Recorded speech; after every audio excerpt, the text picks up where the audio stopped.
Alyssa, thank you very much, and welcome once again, everyone, to the 2026 NCAA Men's College World Series presented by Capital One. Man, have we been blessed with great weather and another gorgeous night. Temperature 80 degrees as we get set for what feels like a final series. It is prime time, Omaha, and two of the premier programs in college baseball. Both Georgia and Texas had championship aspirations when this season and this series started. Well, tonight, those will live on for one and die for another.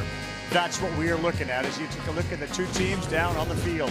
We are down to our final five, and think about it, West Virginia and Carolina got a rematch tomorrow at 2. Had there not been a few errors by West Virginia, they could have been in the catbird seat that the Tar Heels find themselves in.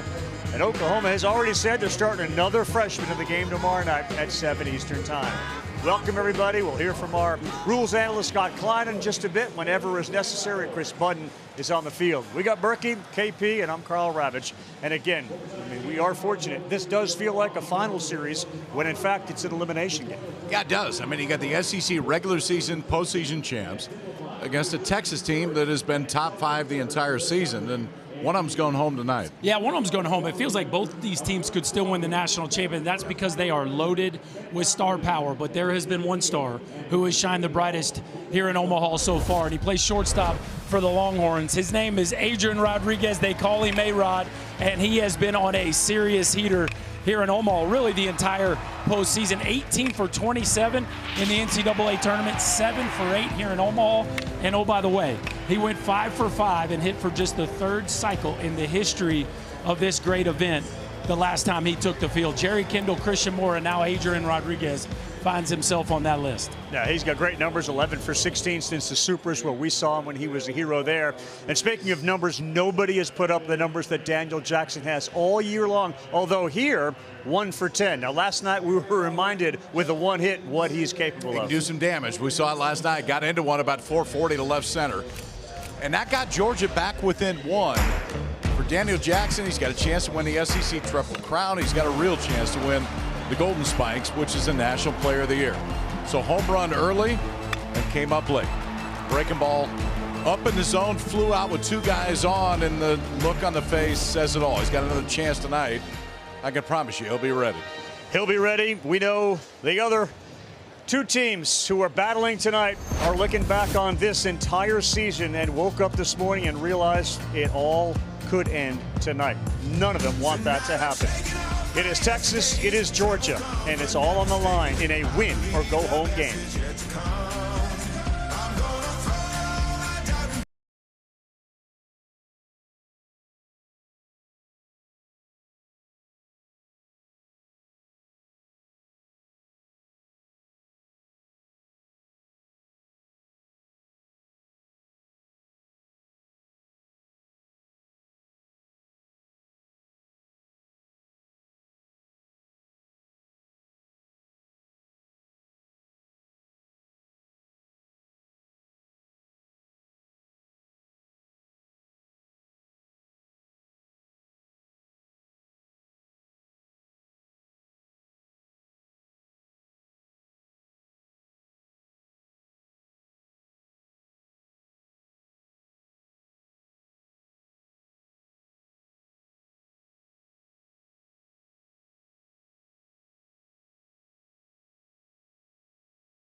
Men's College World Series. Texas head coach Jim Schlossnagle has made it here to Omaha 8 times, and he's done it with 3 different teams.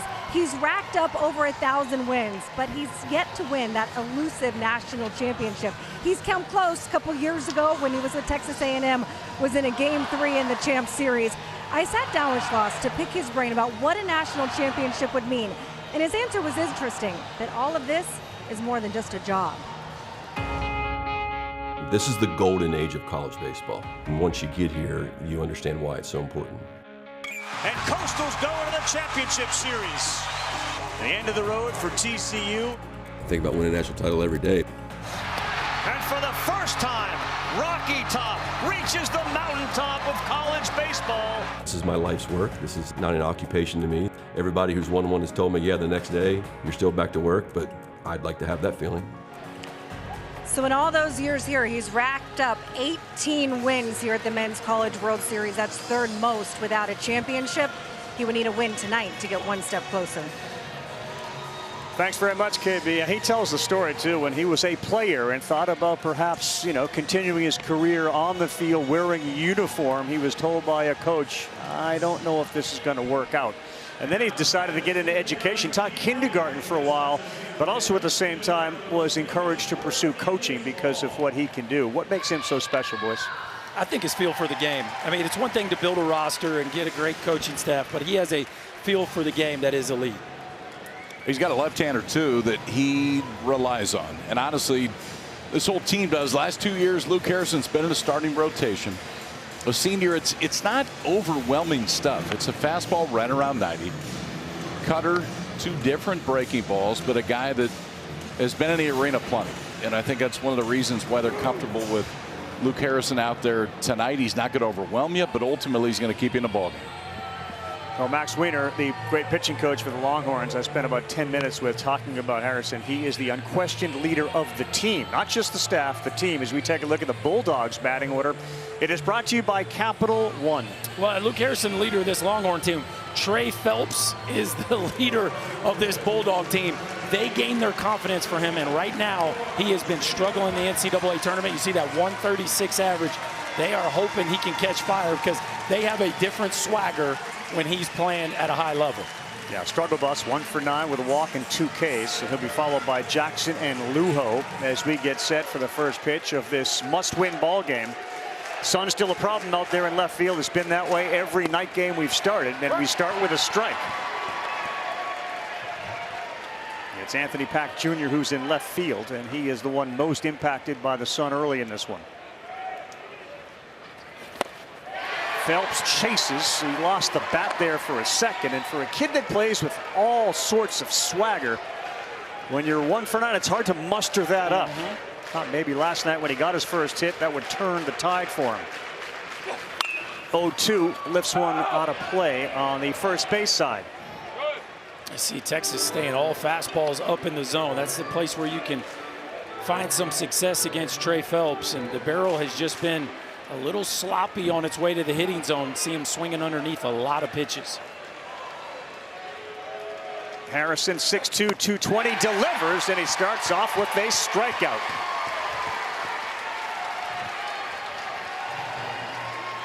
And that brings us to the best player in college baseball this season. And you take a look at what Daniel Jackson has done with all of his homers. It's equal opportunity. If you're looking for a souvenir in left, you could get one. Center, sure. Right, absolutely. He can go foul pole to foul pole with his prodigious power. 32 homers, 87 runs batted in. And an off speed to get ahead, and he just missed that last opportunity last night, boys. Yes, he did. On the heels of hitting the ball 447 feet, he almost did it again. So 1 for 10, 2 strikeouts and a walk. Harrison, who is a 6-pitch pitcher, fires 0-1. It's 0-2. You've seen 3 of them already. Fastballs to Phelps. Breaking ball to start here, then a changeup right there to Jackson to get him 0-2. Borba and Adrian Rodriguez on the left side. Becerra, Larson on the infield on the other. And that is a great start for Luke Harrison. He has punched out Phelps and now Jackson. Pretty good cutter to finish, but watch how it's set up. It was the changeup before, so slow him down, speed him up. Changeup before. See him get all the way out in front, pronate, get that ball down and away, and then the cutter at 91, and that's kind of his happy zone. Is that cutter, he gets through, releases, has good velocity, cuts in on Jackson. 2 straight strikeouts to start for Harrison. And the 3-hole hitter is Rylan Luho, 3 for 9, having a good series. And he swings at the first one. 8 pitches, 8 strikes. What a start for Harrison, who has come out of the bullpen and had to come in the supers when Cozart wasn't feeling well. Found out it was a case of food poisoning, so he struggled in the last outing, and then they brought Harrison in, and he was a hero again. Yeah, 3 of his last 4 appearances have been out of the bullpen, and we've seen a few of them. The stuff hasn't been as sharp as we've seen tonight. It's pretty good early. Yeah. Slider, which we have seen, is his swing and miss pitch, about 39% miss rate. Outside. 2-1. I mean, that says a lot, isn't it, KP, when Max Wiener says that Luke Harrison is the best leader I've ever been around, college or Major League Baseball. That says a fair amount, yeah. And I said words. He said words, physical, empathetic, supportive. That's why that trust factor is so high when he's out there. 2-1, another one out of play. It's also why in the postseason they were comfortable using him kind of wherever. I mean, kept him in the bullpen, bring him in, like wherever you need somebody, they know that he's going to be ready to go. KP, he's almost not on the rubber to start, but then watch, when he goes to throw this pitch, his left foot comes all the way off of the slab. Watch this. He's going to throw this pitch without being engaged with the rubber. Get him in trouble he starts now. his move. Well, it is what it is. Look at that. He's there. Where is there? He's got a clip a piece. He clipped a piece. He's fine. He's bringing get to the edge of the rubber. He's bringing that to an extreme. A nibbler both at the plate and on the rubber. Yes. My man is over there. The 3-2. Did he go? He did. Wow, what a great start for Harrison. He gets Phelps, he gets Jackson, and he throws it at 95 to blow away Luho. Super Regional Game 2 started beautifully for Aiden Robbins and Carson Tinney. They both went yard back to back, and they do it again here as we continue in the World Series.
Top 2 teams from the SEC meeting for the first time all year. Ball is pulled down the line. This one has some carry on it. Oh my goodness, a terrible mistake. And the nightmare continues for the Horns. It is 7-1 Bulldogs. 0-2 to Becerra. He got him, and what a way to end it. And a complete game for the Georgia win. Yeah, a little bit of an adjective. Texas got Volchkoed the other night. I mean, 15 strikeouts. And then they bounced back big yesterday with a 14-2 win over Alabama. And it is now time to look at the Longhorns batting order, feeling a lot better about themselves. It's brought to you by Capital One. There's been a change there. At some point, Adrian Rodriguez is raising his hand in the classroom, and you got to say, okay, you're going to move up a little bit, and the other guys who aren't hitting are going to move down a little bit. Well, the damage has all been done there right in the middle. Robbins and Tinney will get going, you know that, but the guys in the middle have really carried the load here so far in Omaha.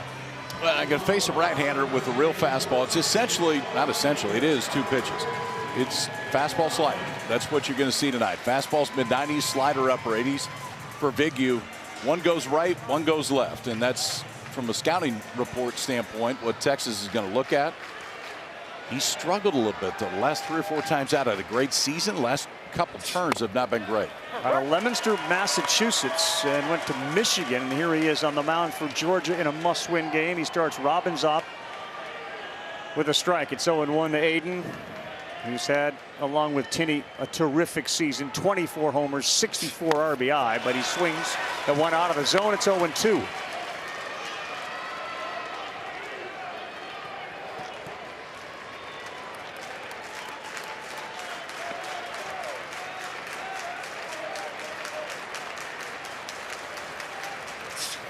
Oh boy, what a great pitch there, a slider, and that is his go-to pitch. He's either getting swings and misses or guys are burying it in the ground. Well, and he gets 0-2. He adds depth, too. I mean, the second one was more side to side. Now he gets 0-2, and watch the down on this slider. Gets over the top. Robbins out in front. Everything moving away from him. Quick start for Dylan Vigneault. The number 2 hitter on the team is Carson Tinney. He's the terrific catcher who is 0 for 4 hitless here, but he's gotten on via 5 walks. And that's ball 1.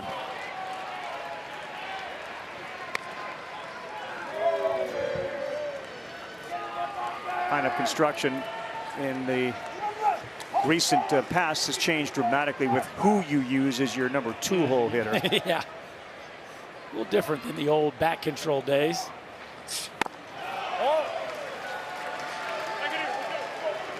2-0. He has terrific exit velocity. He is a guy that hits it as hard as anybody in college baseball. I mean, you got 2 of these guys, both behind the plate tonight. This is a terrific matchup of great catchers. And Jackson and this guy Tinney, who gets one to hit and beats it up the middle. And that's your first hit of the night off the bat of Carson Tinney, and his first hit at the World Series. Dad very pleased to see that. And there is Wes, who again, like a conductor behind his scoreboard and his book and whatever else is in those notes of his.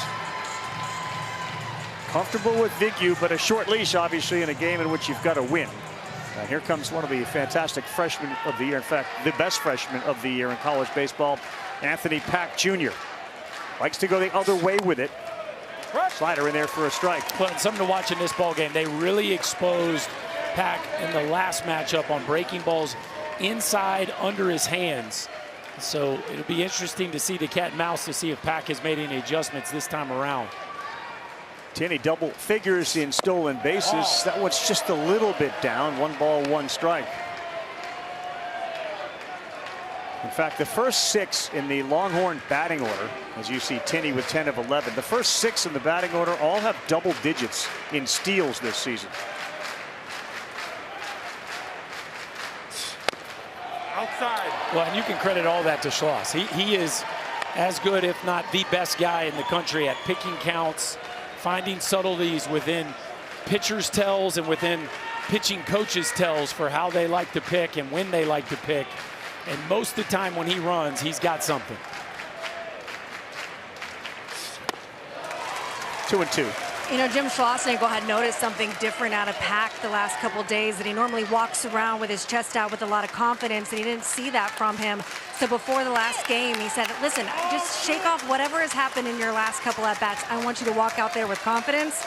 Hit a home run that game. I love it. Lakeisha Anthony watching their son as well. Dig it in.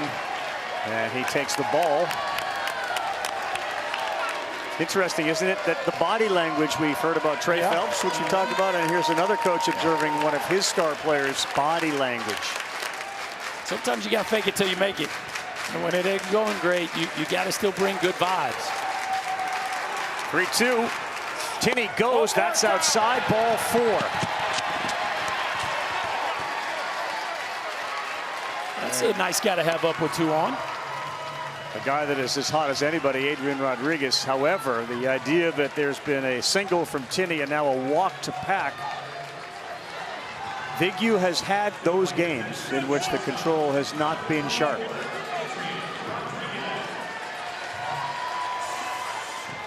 But the table is set for Adrian Rodriguez, who has found the table set to his liking. 7 for 8, 7 RBI. 2 doubles, a triple, a homer, hit for the cycle, and we are going to have a little meeting on how to deal with this guy. We got somebody up in the pen too, boys. Yeah, this is early. There's a lot going on early.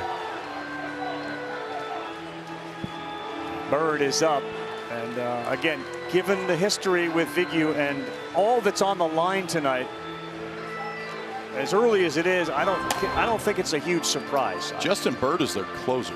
I get it. I mean, it's that tells you the way the whole night's going to go right now. High leverage, we're going with our best, and some of this is just based on the last couple of weeks with Vigneault. I mean, he had a sub-3 ERA until about 3 weeks ago, and then it spiked over the last few. He can find it, but they're not going to wait to see if he does.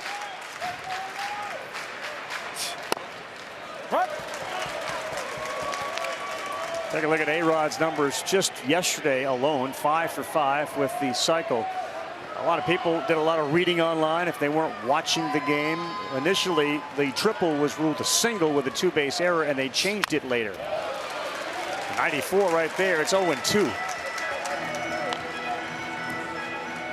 Nice job there by Vigneault, hopping right in back into the count. The one thing with Vigneault, it's over 50% ground ball rate. So he's going to get some ground balls throughout the course of this ball game, and if he gets one at an infielder, they might be trotting off the field here real quick. He does get a lot of ground balls on that slider. Can he get one here? No, but that's a good spoil by Rodriguez, the shortstop.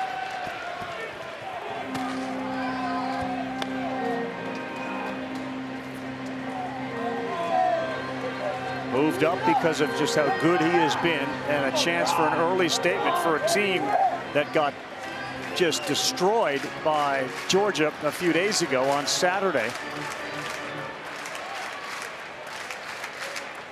Tinney leads off second. Pack Jr. with great speed leads off first. And Vigneault looks at an 0-2, and that's out of play. This is one thing we saw from him last week in the Super Regional. He is really dialed in with 2 strikes right now, and the ball is just getting so deep. I'm actually a little surprised Georgia's outfield isn't even more slanted towards the left side of the field, because he's going to just pepper the left side of the field with foul balls till he finds one. Well, and that's why I think you're going to see a breaking ball around his back foot right now. He is comfortable trying to take it the other way. Hitting 230 with 2 strikes, and he reaches out, touches one to center field. Lujo is over. He's there. Tinney will tag and head to third, and he will get there. Well, there it was, KP. It wasn't perfect, but it was good enough, right? And a different look. A nice job there by Vigneault settling in, because, again, the ball can get scattery on him. But that was a big-time at-bat right there by the Georgia right-hander. Scattery. Yeah, Scattery. We got a new one. It's like prospecting. It's the same family.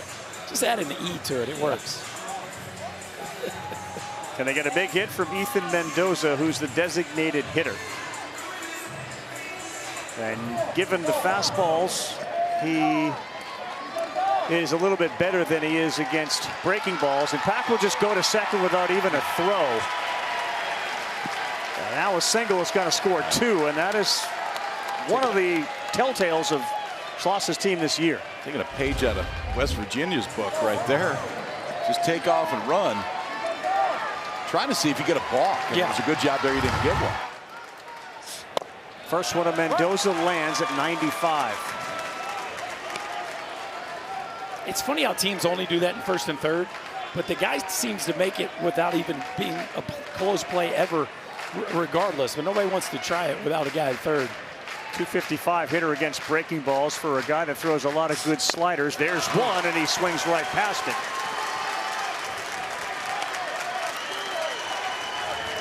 I know they got Bird up. The stuff is good. The stuff is very good early for Viggy.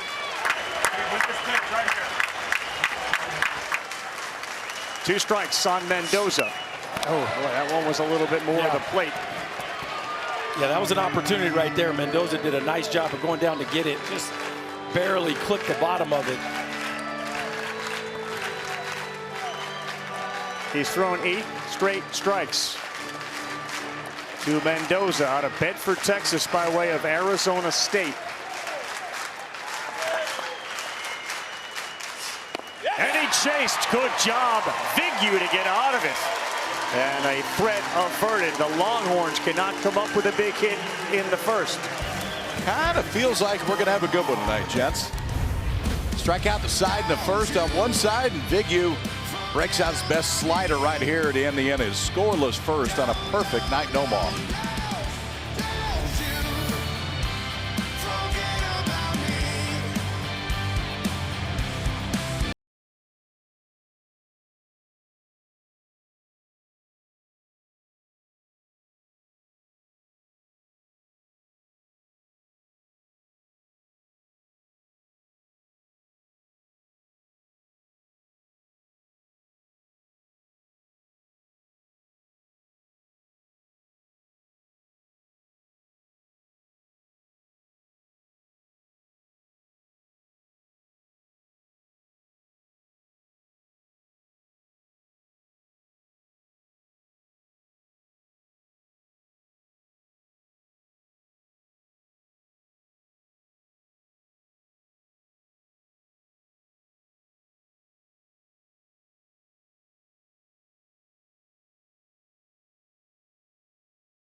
NCAA Men's College World Series is presented by Capital One. What's in your wallet? And a part by Liberty Mutual Insurance. Only pay for what you need. But you hear Country Road, sort of the music bed underneath you. You almost want to sing the read. Thankfully, no, I don't think that would be fair to people. Exactly. Harrison gets ahead of Michael O'Shaughnessy. Big Mike, of course, had that spectacular, memorable day in which he batted for Phelps, who was suspended with a couple of homers. It's not been great since then. And that is a strike. It's 0-2, 0 for 7 with 5 strikeouts. There's a few guys who are, as you would say, due. Yeah, there's some due factor going on with this Georgia team right now, hitting under 200 in their first 2 games here in Omaha. Harrison ready on an 0-2, comes inside, got him on the elbow, and that's a mistake. Ahead 0-2 and a hit batter.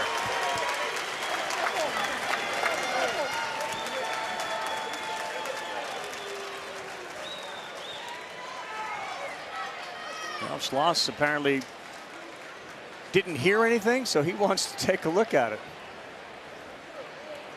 Texas is challenging the hit by pitch. The play's under review. Kind of an early one, and both the umpire and O'Shaughnessy indicated they knew that there was some contact. Scotty, what do you got here? Scott Klein? Oh, yeah. Yeah, he's frozen in the box. It's off that arm guard. This will be confirmed. Yeah, there's no move there, is there? No. Towards the ball? Definitely hit it. Yeah, oh, for sure. Well, it hit his armor, but yes. It seems to count now. Apparently. They're going to lose one of their challenges here in the top of the 2nd inning. Yeah, you wonder, was it a challenge that he didn't think it hit him or that he thought he moved into it? I think we're not sure. But I would assume it was he moved into it, but clearly hit him. Yeah, that's early to lose one. The run probability, though, with getting the leadoff hitter on is valuable. After review, the call is confirmed. The batter was hit by the pitch. There's no intent. Texas has 1 challenge remaining. Yeah, the amazing part of the Bulldogs, and probably more so the pitchers on the other side, 10 times with 2 strikes. Guys have been hit. I get going inside, but you're ahead 0-2. And now the leadoff man is aboard for one of the better hitters that we've seen in the postseason. And here, 4 for 7, Kenny Ishikawa. Swings at the first one, though, and pops it straight up in the air.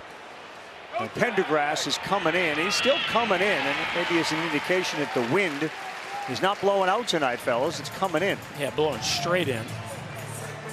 That ball came back a good 30 feet on Pendergrass out there in center field.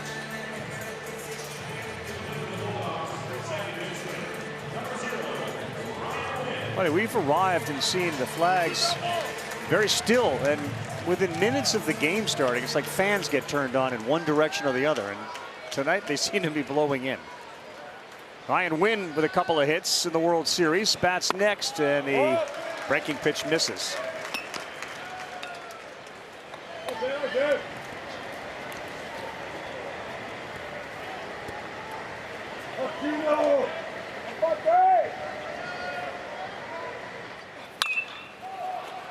This one is going to go to the seats on the first base side.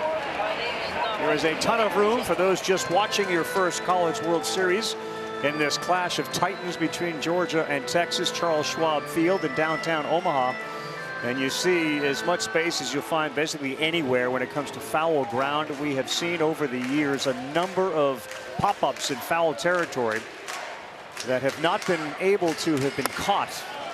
It has generally led to big and bad things happening to the team that doesn't catch it. Yeah, it's a huge piece of being prepared to play at a high level defensively here. Your corner outfielders, your corner infielders, sometimes your middle guys have to go make plays side to side. Harrison looking for a ground ball with 1 out. That one is high.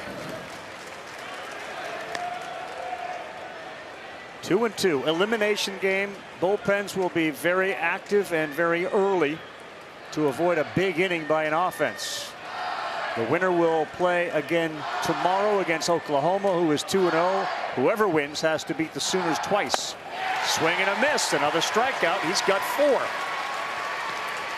Back with a curveball right there, too.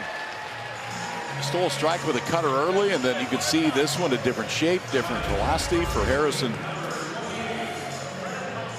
Spins one right here, and he gets Wynn all the way out in front. 3 strikeouts in the first, now 1 here in the second.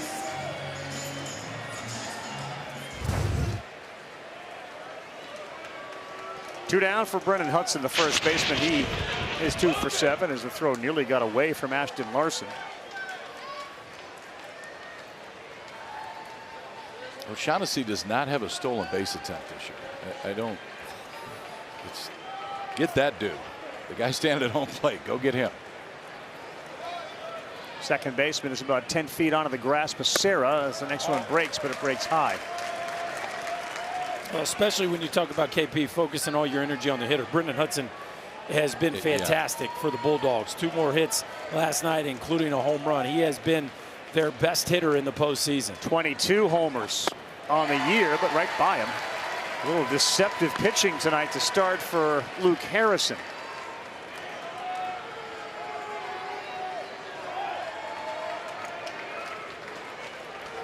Hudson followed by Branch if they can get there. O'Shaughnessy still at first after getting hit by the pitch.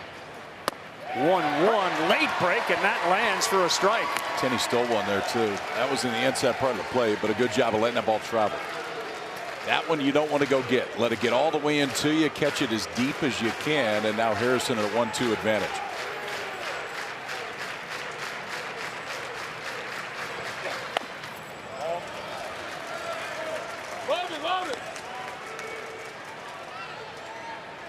For all the homers, and they're on a virtual record-setting pace that Georgia has hit. A lot of people will point to Foley Field and say, well, that's a big reason. That's a part of the reason. This is a team that got guys hit it out of any ballpark, and this is one. Will not chase on a good take. It's full 3-2. Yeah, their home run rate on the road is Not as high, but it's not far off. They hit home runs everywhere they go. They hit 3 last night. Yep. Just unfortunately for them, nobody was on base when they did.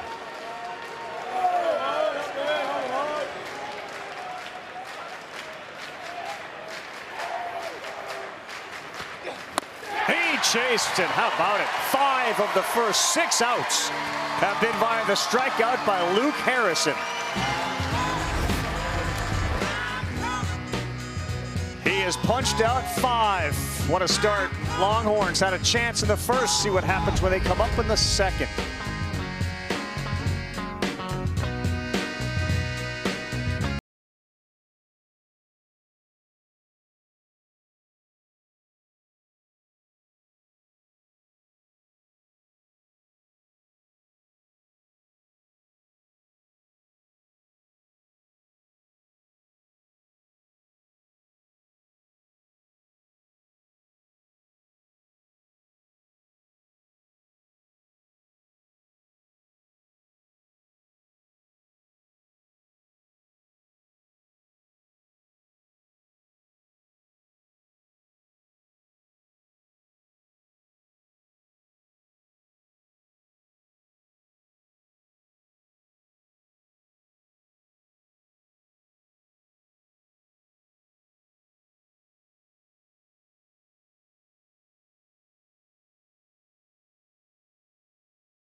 We're going to stick to what we do. This team has the most courage in the country.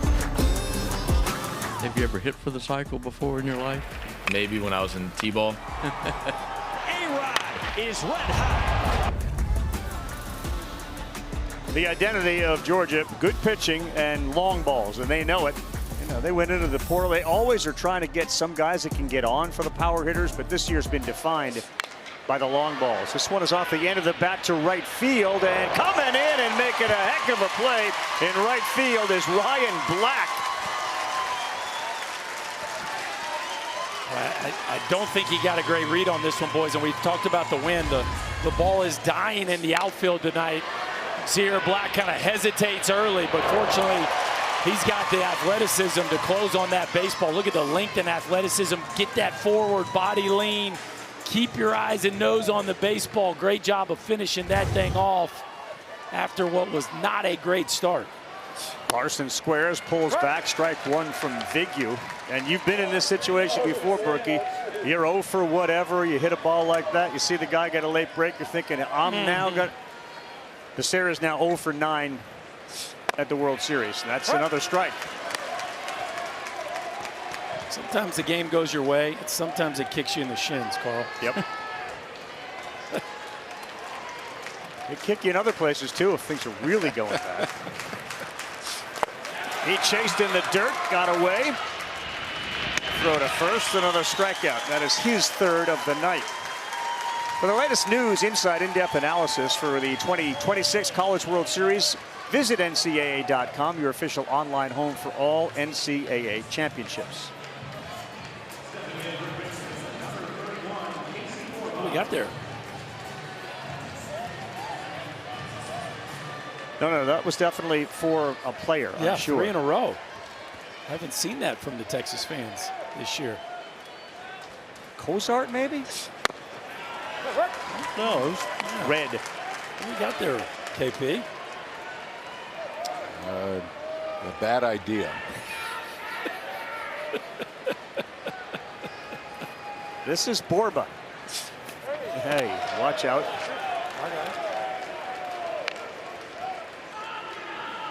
Four for one sale? I mean, maybe it was just like burnt orange hair. Some of those Is it were just free. the color? That may be the color. I would hope they were free. they were just giving those away. You take these. So Anthony Pack Jr.'s dad was on the bus. He was on the way down here. He was trying to get everybody fired up. Don't assume that he was handing those out, but he was the guy that was trying to get this group fired up. Vigneault is trying to make sure that doesn't happen as we're in the bottom of the second of a must-win game and a 2-1 pitch. That has been really good. There's some Volchko in that. Yeah, there's some real side-to-side on that breaking ball. And what you said about Volchko, he's landing it on that edge of the plate consistently, just like Volchko did the other night.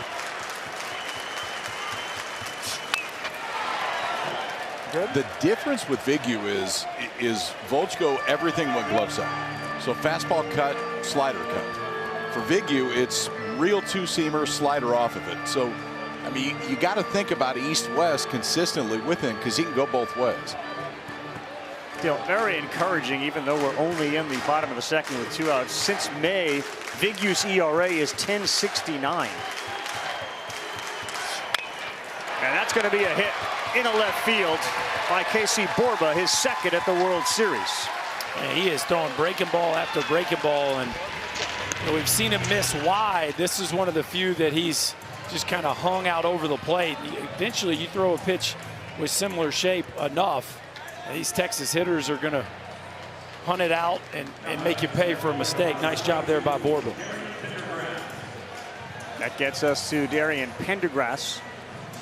This is a late addition, just showed up in the wintertime, and he wasn't inserted into center field as they try to figure out the best lineup configuration in the outfield late in the season.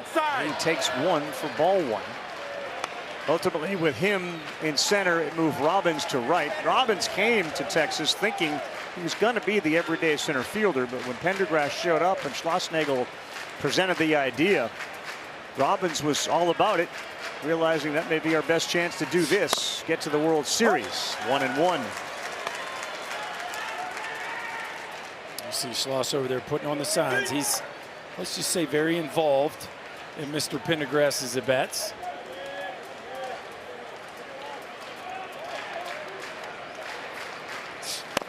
Outside.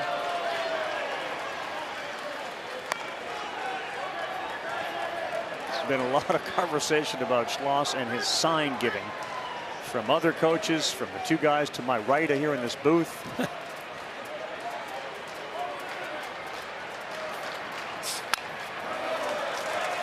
It's interesting, KP. It's been almost all sinkers away here to Pendergrass. That's been all. Yeah. 4 in a row.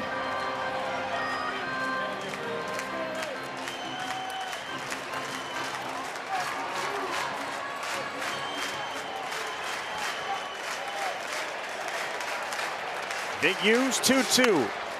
This ball is lifted down the line, but it's going to get to the seats and it'll be foul.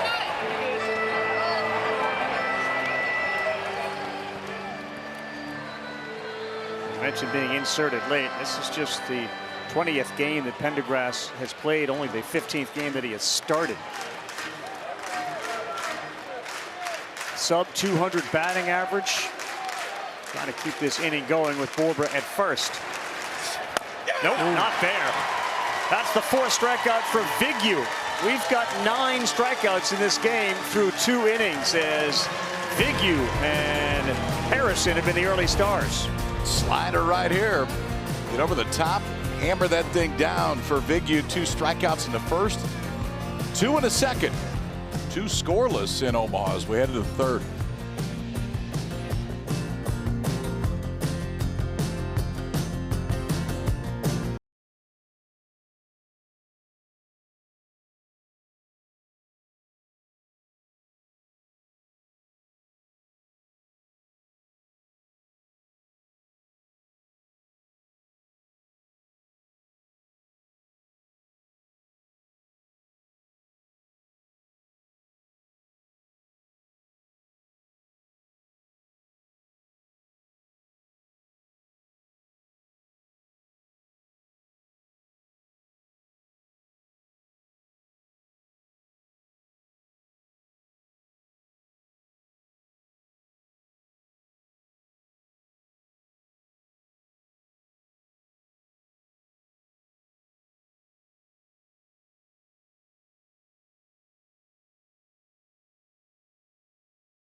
College World Series. Beautiful night here in Omaha. Wes Johnson wasn't happy with the way that his boys swung the bat yesterday, so they had 2 hitting sessions today, earlier in the morning and then right before the game, where they didn't actually even show up here until 50 minutes before the game. And a lot of it was that he's noticed our guys are pressing, that they're not relaxing, particularly Trey Phelps. They had a big conversation with him of, listen, I need you to be you and stop putting too much pressure. So he said, if you notice, I'll probably stand next to him before he goes up and tell him, I just want you to dance, just have some fun today. It's always a very interesting part of coaching, and you as a hitter, so you recognize that a player might be pressing, and then you tell him, we kind of know you're pressing, but we need you to be you. But you know you're pressing, and we know, you know what I mean? Yeah. You're so aware of what you're doing. Does that help? I think it does. I think, you know, one of the things, you don't get to this point in the season as a head coach without really knowing your team. I agree. And having pushed buttons throughout the course of the year that worked. 0-2 to Branch. He thought about chasing, but he did not. And these are 2 of the best guys in the business at not doing all the baseball stuff, but managing their players, their emotions, their personalities. And Wes Johnson has a very good read on Trey Phelps. And sometimes you need to be called out. Like, hey, man, you need to start being you a little bit and quit playing so tense. Yeah, he went quick pitch. That time he did go too far. That's the 6th strikeout for Harrison. And we're in the 3rd. This is the best he's looked in a while right now, and the stuff is tight. 2 different breaking balls and a cutter. That was the curveball. That had more down to it. You can see the hands go far enough for Colby Branch right there. He's faced 8 guys. He's punched 6 of them out. Colby Branch has struck out 6 times. He's 0 for 7 in the World Series. Black is the 9-hole hitter. Popped straight up, and a look here for Larson, looking and out of room. You can't give up on a pop foul down the first base side, because it generally will come back towards the field. So Larson ran all the way over there, picked up the shades. That sun is not a factor, as you can see. A beautiful ball field here has no shadows on it.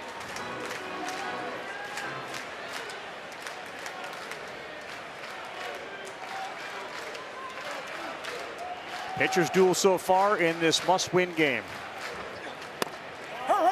At the knees.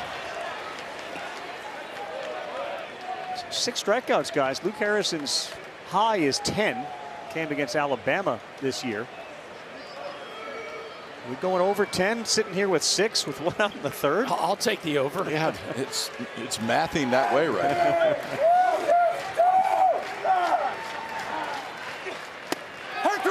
Strike 3, make it 7.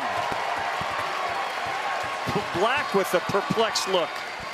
Well, and it's one thing, you hear about Georgia, you think, oh, all this slug, yeah, they swing and miss. They were the 4th hardest team to strike out in the SEC this year. This is a team that does not strike out very much. So for him to strike out 7 of the first 9 shows you 2 things. Number one, Luke Harrison's stuff, it's A+. But this Georgia offense is scuffling right now, just not seeing the baseball well at all. No. Good news is they like most teams, do a lot better their 2nd time through the order. You saw that graphic up there quickly. 283. Next time, having seen him once, 358 with an OPS that goes up 200 points. They shift against Phelps. 3 on the left side of the infield. Kind of quick pitch there, and he missed in. He's done that a couple of times tonight. Yeah, he'll do that too. Waited till the end of the pitch clock and then really quick slide step delivery to the plate.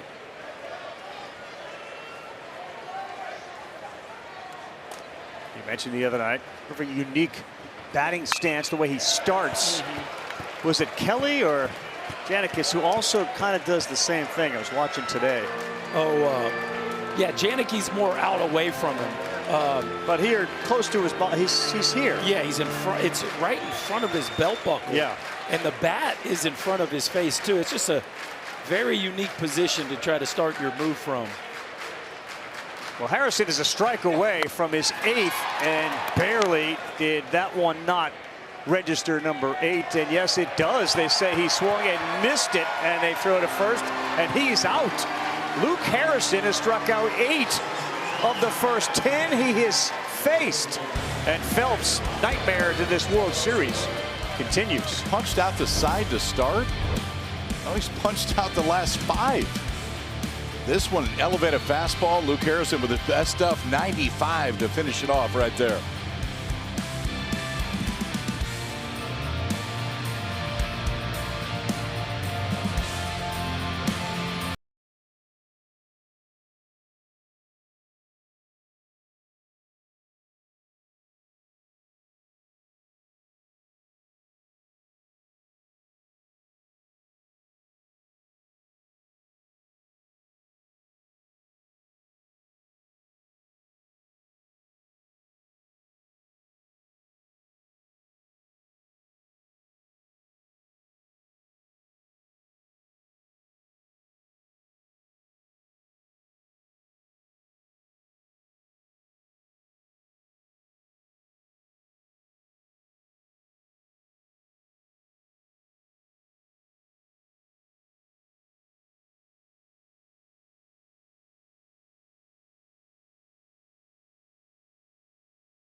This night here in the nation's heartland, Omaha, Nebraska, with Chris Budden, Kyle Peterson, Chris Burke. I'm Carl Ravitch, and there he is. There he is. We got a god in the house, the Greek god of walks, the former Bearcat, Kevin Youkilis is here. He was up and visiting in the booth, and Berkey and Yuka got into a great conversation about what sounded like a most amazing game on the Cape. This week got a beach ball, so it allows you to share that story. So Team USA against Cape Cod All-Stars. Give me some of the names in that game. Yeah, so Mark Pryor started versus Chris Young. Those were the 2 starters. I got to lead off. I was on Team USA playing the Cape Cod All-Stars. Uke was on the All-Star team. I got to lead off the game. I'm not really sure that I saw any of the pitches. Struck out, I think, on, I don't know if I maybe on took 2 a ball. pitches? Yeah, struck out on 2 pitches. I think it was like 1-1 in the 10th. We called it a tie. No, it was. Go home. The pitchers won that night, let's just say. But yeah, Mark Teixeira was hitting 3rd. Ryan Howard was in that game. The LSU middle infield of Ryan Terrio and Mike Fontenot were middle. It was a fun group. Really good. Good to see you. It's 2-0 here to Robbins, and that is in there for a strike. Uke, like so many others, gets a chance to come over here, but he's here with his son. They're playing one of those youth league tournaments. And Omaha, great at that. Bringing in of the youth leagues. They come and watch these guys play, aspire to be college players. 2-2. Viku fights back. There's over 500 youth league teams that come in and play in those tournaments. Think about that. How many kids get a chance to see this environment and see where they want to try to get to? He chased another one. Robbins, big time struggle. Great job by Vigu. He's got 5 of his own strikeouts. Yeah, we talked about this earlier, okay? It's the east-west combo. So the 2-seamer that goes right, the slider that goes left. Did it, Robbins the first time, just did it again. Finished with that one. Steal a strike there, he'll do the same thing, and then wrap that breaking ball just underneath his feet. It is a straightforward 2-pitch selection for Vigu. That's it. It's 2-seamer slider, but so far, both have been very good. Tinney. Outside. Looks at 1 out. Can you train yourself to recognize spin? Because those aren't landing, at least this inning. They haven't really landed for called strikes if you weren't swinging. 100%. I mean, these are 2 of the best lineups in the country. Both of these teams have proven that they know how to recognize pitches and make good swing decisions. It's maybe 2 lineups that are pressing a little bit. Yeah. You know, you got some star players that got off to slow starts, and trying to get 5 hits and 1 at bat. But you got to give the pitcher some credit too, even though I'm not really fond of that. Another one there. You just refuse to. Even Mark Pryor back in the cave. He was okay. It feels like you're maturing right now. Thank This you. is nice. Big numbers in the tournament as he taps his chest. 1 and 2 to the catcher, Carson Tinney. There you go. Yep, that was the take. That is a big boy take. You have to be able to put the brakes on. And you got to get your hands going because he's throwing 95, 96. But when you recognize the spin, you got to be able to shut it down. The Notre Dame transfer with a hit, single up the middle on a 2-2. Left it out over the middle of the plate, and this one is sent back here into the stands. Well, and that's the second time we've said that. Mendoza missed an opportunity on a hanging slider. Now Tinney misses an opportunity, and Vigneault has made a couple mistakes, but to this point, Texas has just not really made him pay. How much of the Volchko outing do they take with him and say, Vigneault, if you can emulate some of those things? I mean, between the two of them, 20 strikeouts of Longhorn hitters. 2-2. And he went down and got it. That's another strikeout. This is crazy, guys. We got 6 on one side and 8 on the other.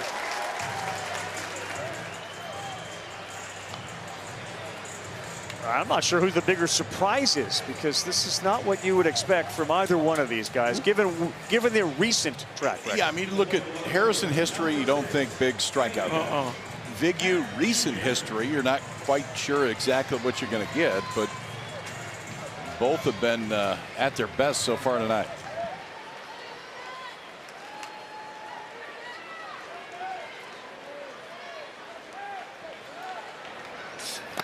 Mac Jr. swings at another one, and yeah, that has been his kryptonite, and it certainly was shown by Volchko underneath the hands. It's a top to bottom breaking ball that he has trouble with right now. He hasn't had much trouble at all as a freshman. That one was up, and it goes off the mask of Jackson.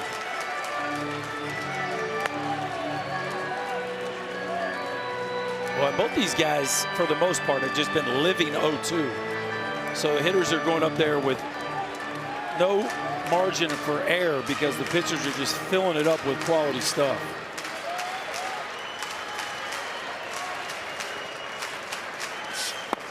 That's a good take by the freshman who, according to all those, walked on campus knowing he belonged.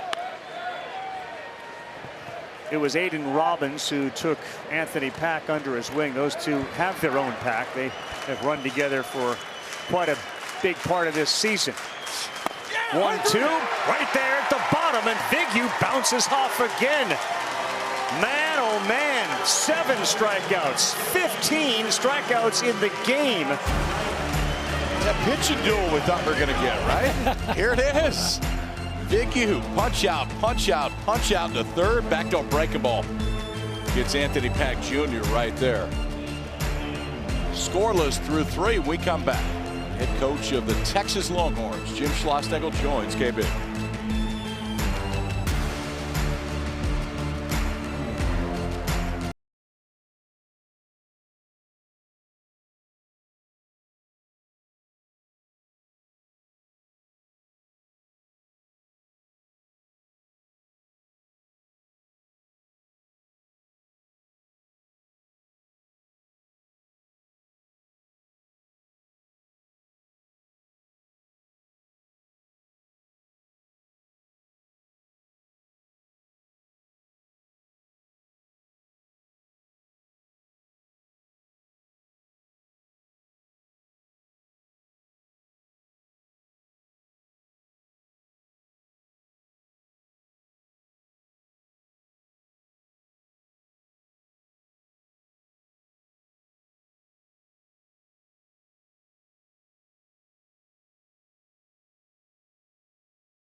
Coach interview. It is presented by Orkin, and we go to Chris. Joined now with Jim Schlossnagle as you guys go second time through the order. What adjustments do you want to see at the plate? We got to quit chasing that breaking ball off the plate, you know, but that was the game plan coming in. He loves to go to it. throws it off the plate. It's obviously tough to see. But yeah, we have to do a better job of making him throw the ball over the plate. What's made Harrison's stuff so good tonight? He's mixing his pitches. He's sinking the ball, throwing a little harder than normal, kind of changes his pace. Just typical Luke Knight. So hopefully he can keep going. Appreciate it. Thank you. All right, thank you. Carl? All right, thank you very much. So there you go. The game plan, let's not chase. Apparently that didn't register. And it's funny he said it's tough to see. This is one of the better nights to see in this ballpark. It hasn't been crazy shadows.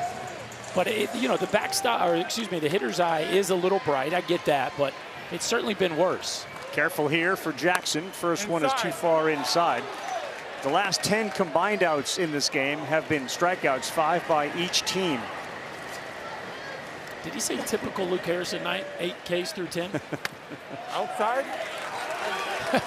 I think it was more the process versus the outcome. We've heard a lot about the typical process. The outcome, we're not going to. It's a typical Sandy Koufax night, maybe. So far. First time that Vigneault has had 7 through 3 in his career. And 2-0 to a thumper. Outside. 3 balls, no strikes. He's got the 8 strikeouts. He hasn't walked anybody. He did hit Michael O'Shaughnessy. Have to be swinging here. As good as he's been, you have to be ready to hit here. What?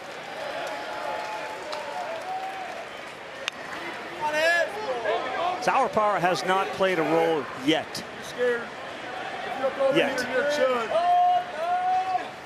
Outside! Ooh, close, but it's a walk to Daniel Jackson. And this is a guy that's got a whole bunch of speed as well. This is a guy that's got a couple different breaking balls, and we've seen them all tonight. So cutter, slider, curveball. Velocity different, shape is different on all. When he gets to swing and miss, he's gone to that curveball a little bit more. But for Luke Harrison, you see that tight spin coming in.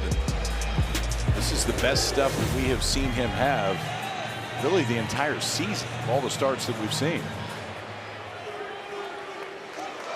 So for a while, we talk about Triple Crown. We also talk about 30 for 30. Jackson's out there with 26 stolen bases, not going here. That ball is ripped, but it is foul on a pitch that was up by Rylan Lujo. Lujo had a game the other night, a double. He hit that home run off the left field foul pole. But struggle bus when it comes to having guys on. 0 for the last 20 with runners on base. Georgia's got 1 ball that's been put in play so far. This one may be playable over there at first for Larson. Makes the catch and he tumbles out of play. Jackson will tag and go to second base as the ball went out. A heck of a play by Larson, but he couldn't prevent himself from falling over the railing. Now, Scotty, he gets that base regardless, right? As soon as he goes out of play. That's right. As soon as he falls into dead ball territory or steps into dead ball territory, it's a one-base ward.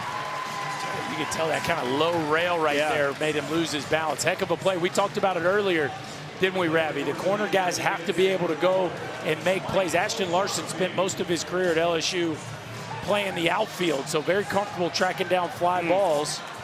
But that's a heck of a play by the Longhorn first baseman, but Georgia does advance a base. Yeah, I think that low wall really caught him by surprise. So here's O'Shaughnessy, who got hit by a pitch. Chance for a run. Inside. He nearly got hit on that elbow guard again. Be careful throwing that thing out there, though.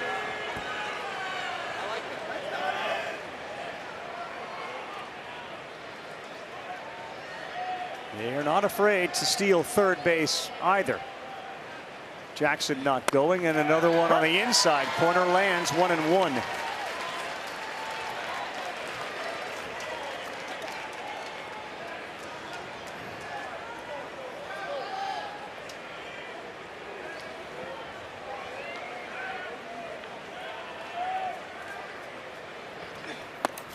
A little bit high.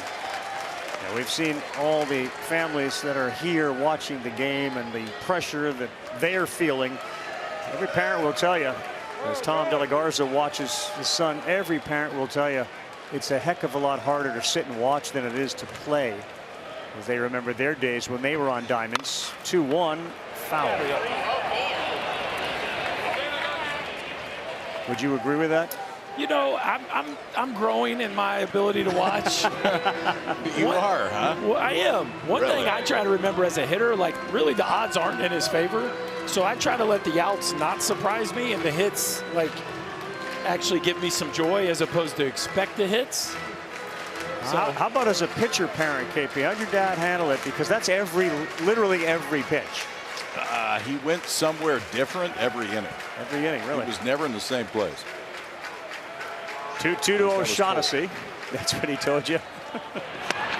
now my old man was the same way. I always had to find him during the game. He's walking a concourse. He's out behind left field. If I was doing bad, he, you know, Got in the car and said, way out behind left field. I don't know who that is. 55 RBI on the season for O'Shaughnessy on a 2-2. No. 3-2.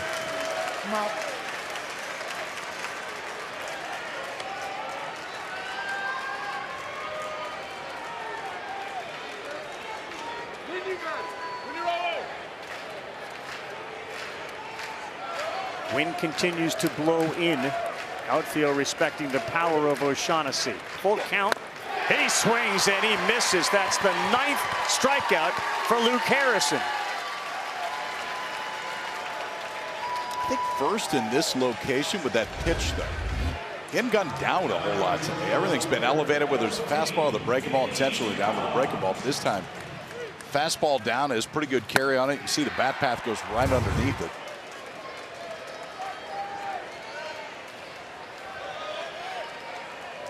The next one will match his season high of 10. This is a real hard guy to strike out in Ishikawa, who looks at ball 1.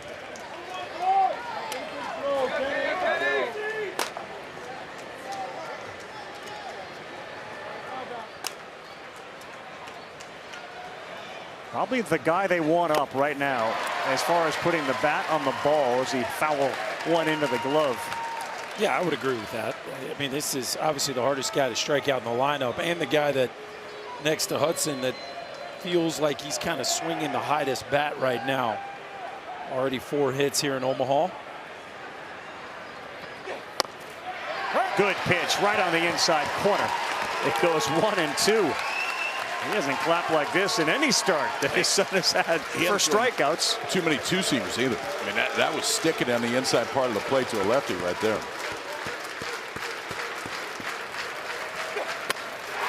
Oh boy, he took that out of his glove. Time out, that's catcher's That's interference. I was about to say, I was yeah. going to say he hit the glove. Catcher's interference.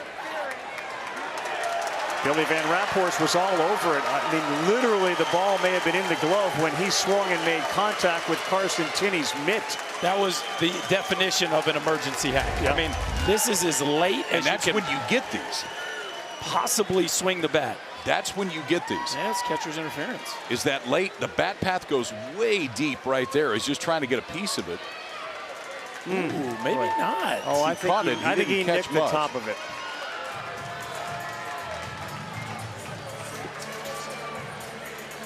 Scott, can you review catcher's interference?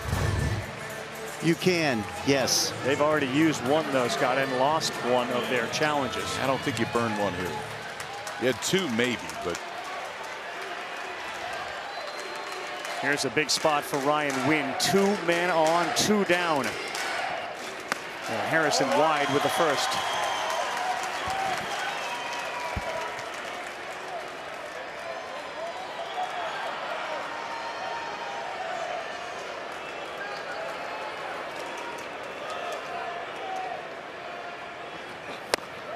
Right by him. 1 ball, 1 strike at 91.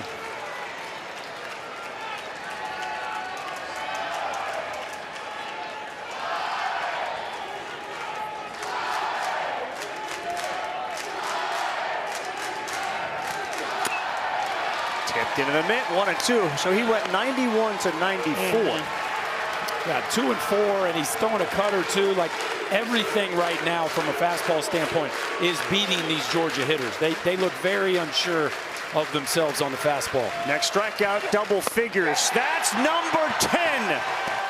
And what a performance for Luke Harrison, worthy of the standing ovation. They look unsure on that one, too. A couple fastballs to get there, then watch the breaking ball. Luke Harrison's got everything working tonight. Finishes him off with that breaking ball. Down right now. We are still scoreless in a great one tonight.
I want to show you what just happened in the dugout. That's Troy Tulowitzki having a conversation with the hitters. His message was simple.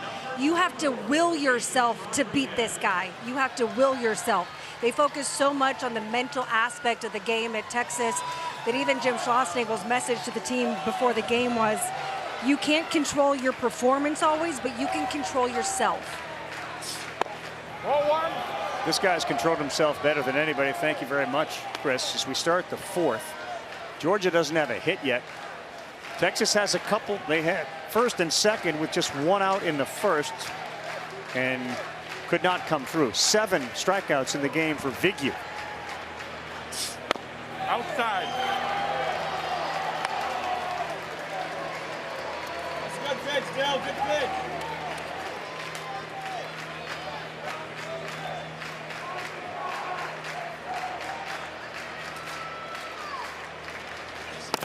Three and look at the head shake there from Rodriguez.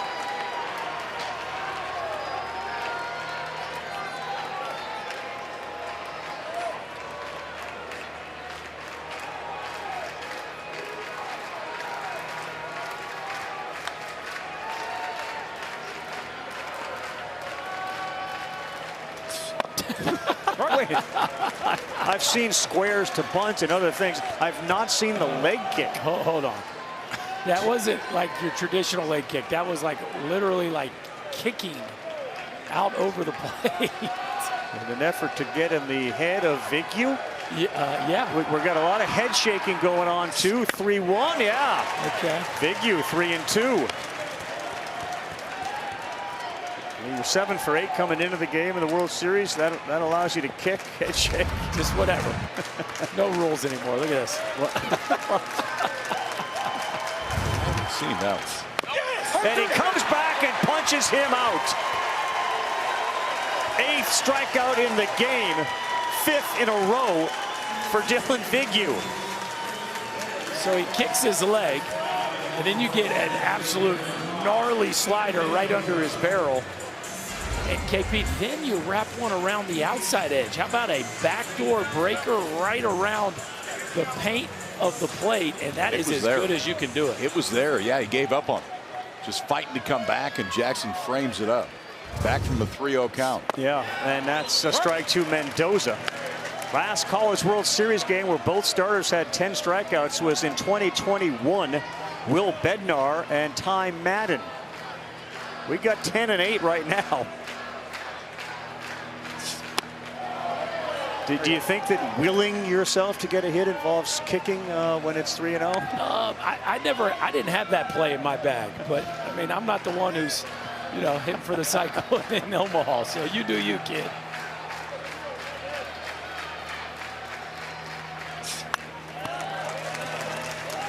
Again, we talked about the shadows. The shadows have not been significant on the field. The batter's eye is bright, but it's hard to look at the field and think that it's the typical shadows that are causing these guys to swing and miss. Yeah, it's a different night. It's a high sky and 1-2 on the ground. Finally, somebody in the field can make a play, and Colby Branch was ready for it. A ball in play after so many that were not. We had 5 consecutive strikeouts and a ground ball to Branch. I mean, I was going to ask you how difficult it is. Yeah, let's talk about playing a little defense, Ralph. The infielders actually get to play. That's how you get behind a backhand right there. Just a beautiful job from look how low he gets. Get your eyes and nose behind the glove. Fantastic play by the Georgia shortstop. Here is Temo Becerra, who has struggled and moved down in the order as that one is pulled badly. Were you saying when the ball's not put in play, just staying? Yeah. Get on you. How do you stay on your toes? Stay mentally engaged. Well, and that's one you could kick if you're not. Yeah. So credit to him for staying locked in.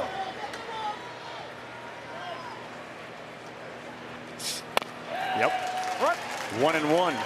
I mean, Berkey's convinced that it's actually the piece of dirt in the middle of this diamond that has some positive impact on pitchers. It's Clark Kent going into the phone booth. That's what it is. You walk out on that mound, you just believe.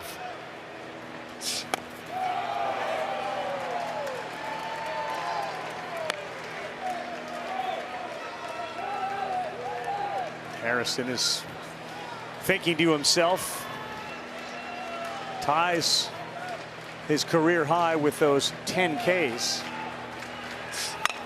This is another one on the ground. To his left, stayed down on it, and a strike. Everyone's throwing strikes tonight, including the shortstop, Colby Branch.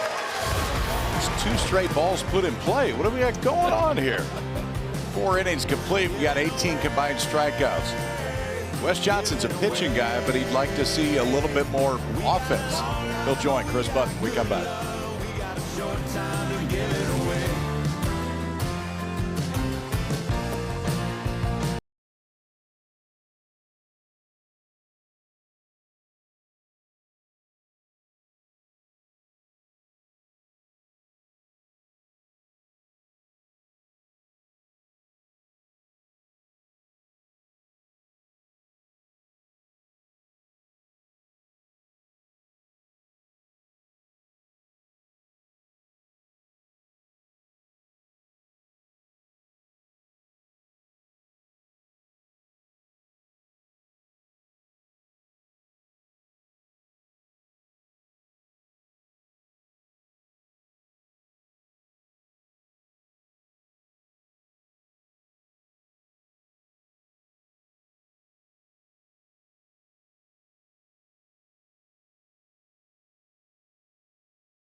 From your guys? Well, we got to get Sandy Koufax out of the game or find a way to. This kid out here tonight looks special.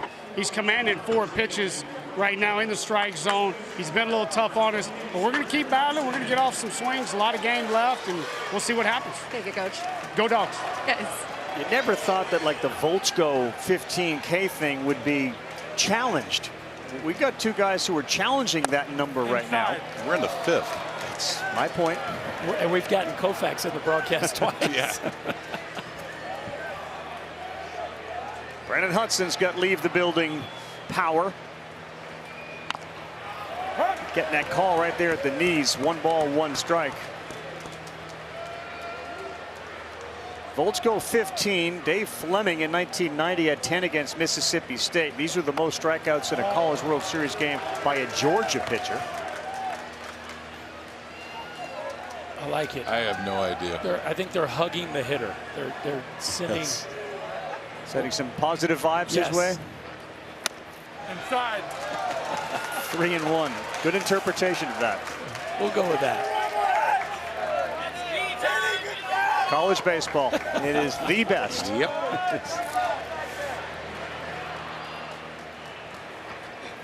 Hudson on a 3-1, got under it.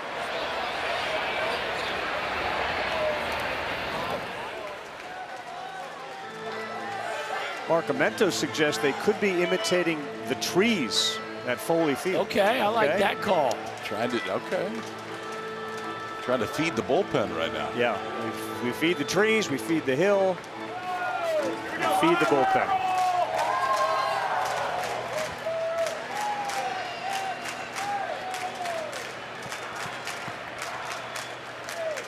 Three-two. Looks like Harrison got the pitch he wanted to throw, and he didn't land it. That is a walk to Hudson. Leadoff man is on again for the second inning. Major League Baseball action comes your way on Monday. The Braves, who lead the East, will be in San Diego to take on a struggling Padre team here. Monday night, 10 Eastern, ESPN. You can stream it on the ESPN app as well. Flem, Eduardo Perez. Eduardo leaves Omaha, and he gets to go out in San Diego, and he'll be joined by Jess Mendoza. That is Monday. Padres and Braves, 10 Eastern time, and on the app as well. Yesterday, two branches, Kyle playing against each other. Colby squares here, and I think the Branch family is all here tonight as he takes a strike.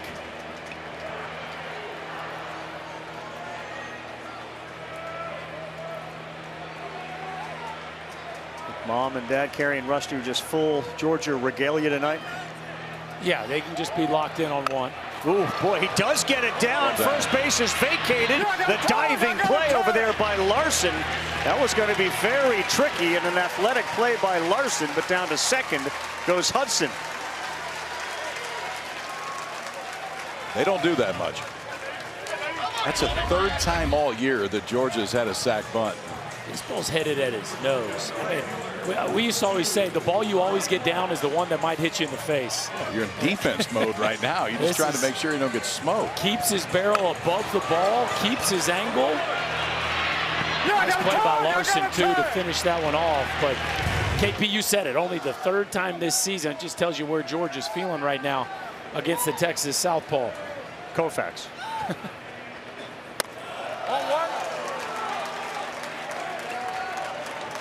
So Branch did his job, and now it's up to Ryan Black to deliver the big hit. Good arm in right, good one in left as well with Pack. Letter high in there for a strike. 1 ball, 1 strike.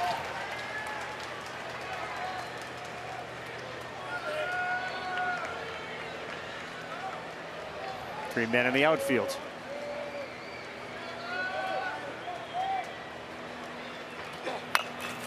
Beaten into the ground, plenty of time. He will look right to first base, and a good play is down to third. Goes Hudson with 2 down.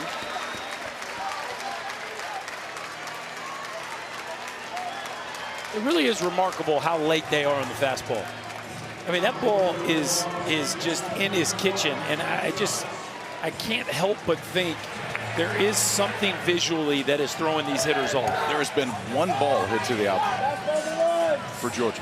They've hit 1 ball to the outfield. Ishikawa flew out to center field. That's it.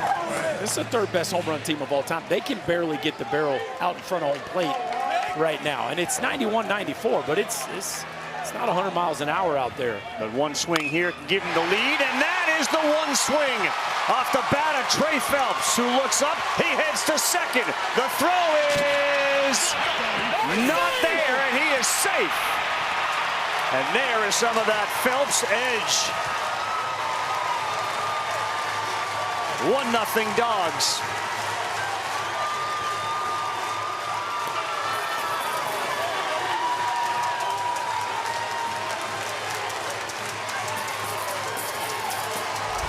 There it is, boys. This is what it looks like to be ready for a heater. Get the bat head out in front. Trey Phelps with the biggest hit of this ball game and probably an unnecessary chance, but watch the slide.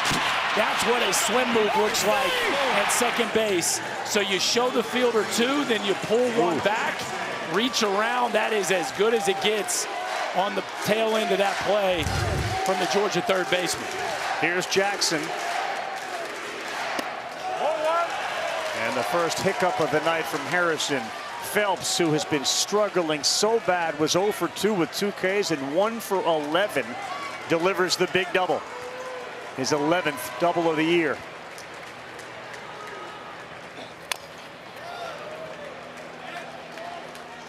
And a guy who has become known as the Rhinoceros, Daniel Jackson, for his power, stands in with just 1 hit at the College World Series. It amounted to a 447-foot homer.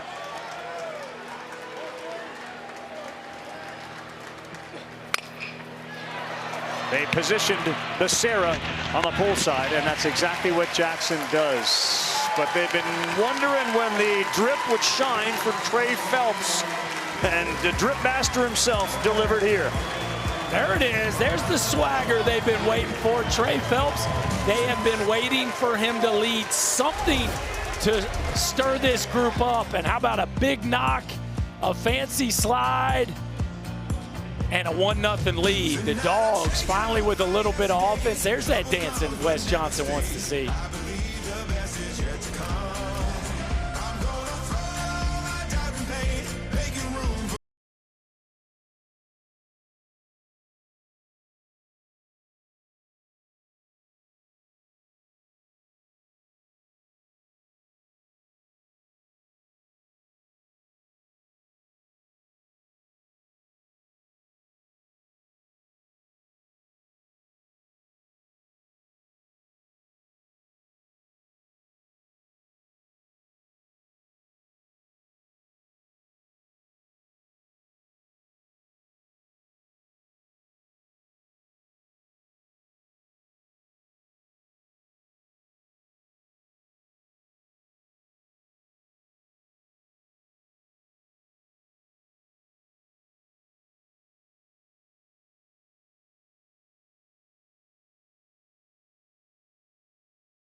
Nothing. This game has moved quickly. Phelps double snapped that 0 for 24 streak. And it was his first extra base hit since the homer against Liberty, in which he was ejected for taunting. Vigneault back on the mound now with a lead. It's been tough sledding for Trey Phelps. Oh, but boy, did he deliver in the biggest of moments right there. Bottom 3 in the order against Vigneault, who toes the rubber with 8 strikeouts, and he falls behind 2-0 to Larson.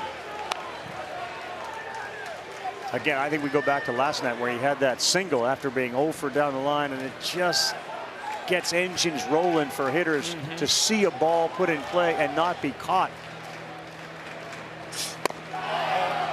3-0. Not the start to the inning Vigneault wanted after getting some support. Well, in last inning, 1 run by Georgia started on a leadoff walk. So last thing you want to do is go out there and give Texas the same opportunity. Leadoff walk, and then the rarest of rare small ball action from Georgia. Outside. That is a walk to lead things off. We have 5 teams left in this Men's College World Series. 2 on the left side of the bracket and 3 on the right side. Our game going on right now. Oklahoma has been the red-hot team. They're waiting tomorrow night at 7. And what should be a doozy tomorrow at 2. Carolina, West Virginia. You look just up left, Carolina 5, West Virginia 2. There were a few errors, uncharacteristic plays by West Virginia. They were right in that game and believe that they can certainly play with and beat the Heels. And some intrigue on who the Heels run out there first. Do they go with their superstar freshman? Do they go with the veteran left-hander? Be interesting to see what Scott Forbes decides. West Virginia is going to have to win 2 games in a row against Carolina. The winner tonight is going to have to win 2 games. And you know what? Wes Johnson says, I have gotten enough out of Dylan Vigneault. He's already signaled to the bullpen to bring in, as you guys have said, his closer. Well, Justin Bird warmed in the first, sat down, and he wasn't up very long, but now he's in the ball game. So Georgia to the bullpen with the lead. Closer coming on here in the 5th. Justin Bird on his way in. Fascinating.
But he was outstanding. And honestly, this is one of the biggest reasons why today the slider was dialed up.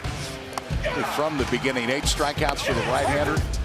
Went backdoor when he needed to, but it was that pitch and a combination of just 2. It was a 2-seamer and a slider today for Vigneault that has held this powerful Texas offense down. But do-or-die game, take no chances. And Wes Johnson is taking no chances right now. One of his best relievers, Justin Bird, on right now. Mid-90s fastball, breaking ball and a cutter, a decent changeup. But Bird is not a 1-inning guy. He can go deep. He started the game back in February. There's a whole bunch of 4-inning appearances for him, and the first one bends in there for a strike. He gets Borba and then Pendergrass, 8-9. And this is the first reliever that Georgia has actually used at the College World Series. In the 3rd game. In game 3.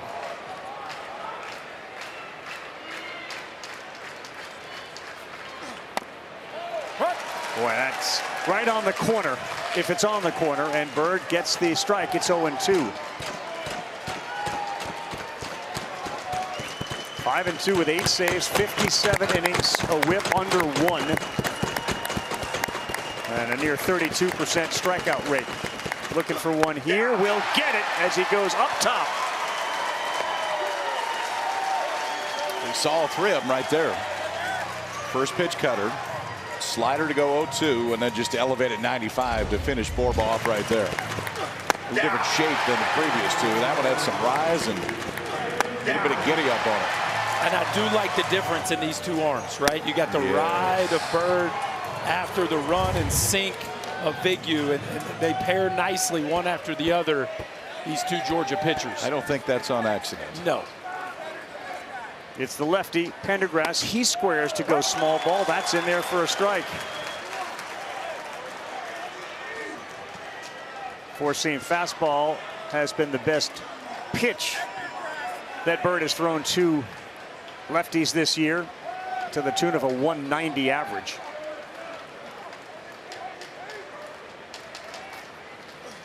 Outside.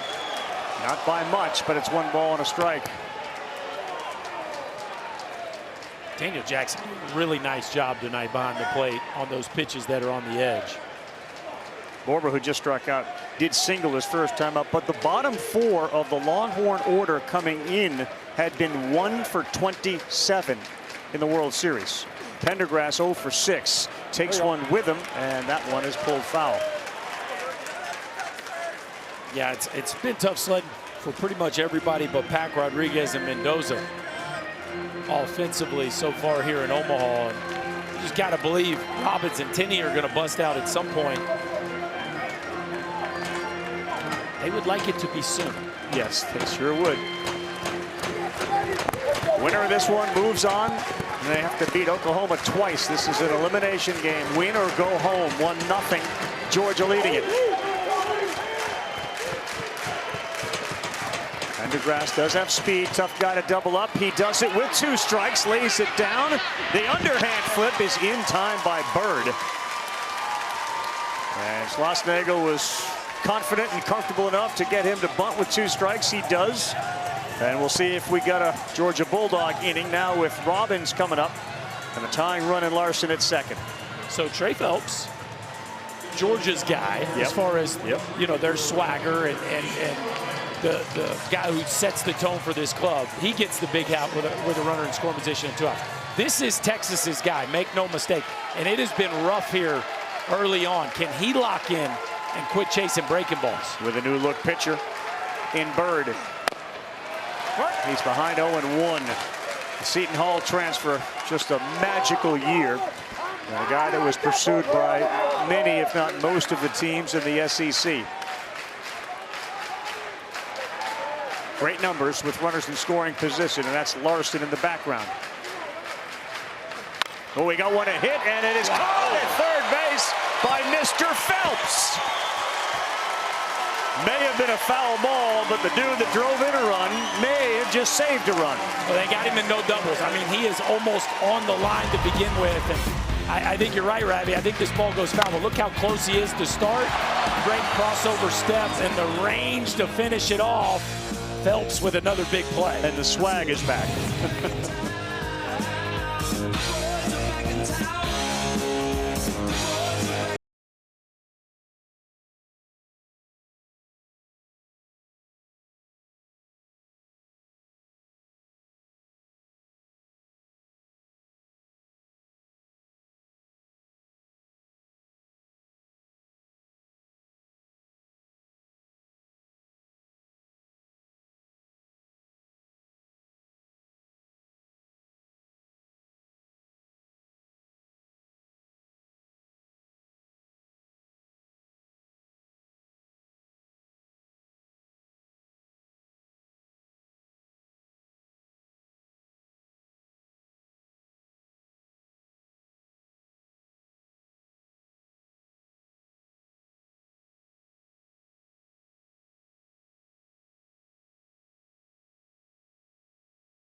Dr. KP, Berkey, Chris Budden. I'm Carl Ravitch. Yeah, I think we're feeling a little bit better about ourselves right now. We got the big hit. We're talking to ourselves again. We made a nice play on a line drive. Little things are paying off for the Bulldogs so far in this game. Well, the little things are what's going to determine this game. It's just being too well pitched.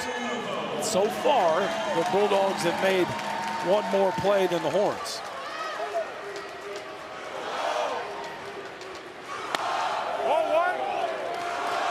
Harrison stays in to start the 6th inning. There are some Longhorn arms beginning to just move around. Nobody's throwing a baseball yet. In a game they have to win 3, 4, and 5 this inning. Well, we've seen Georgia go right to Justin Bird. It will not be long before Texas goes to Sam Cozart.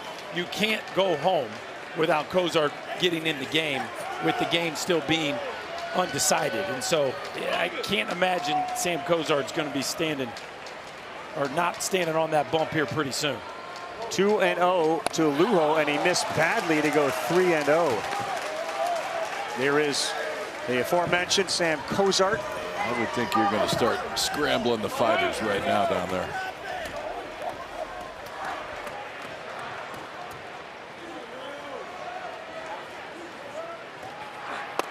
Lujo takes 3-1 now. He has tried so many times to take teams from TCU, A&M, and now Texas to the promised land, and this is the promised land, but then to walk through the gates. That one is in there. It's 3-2.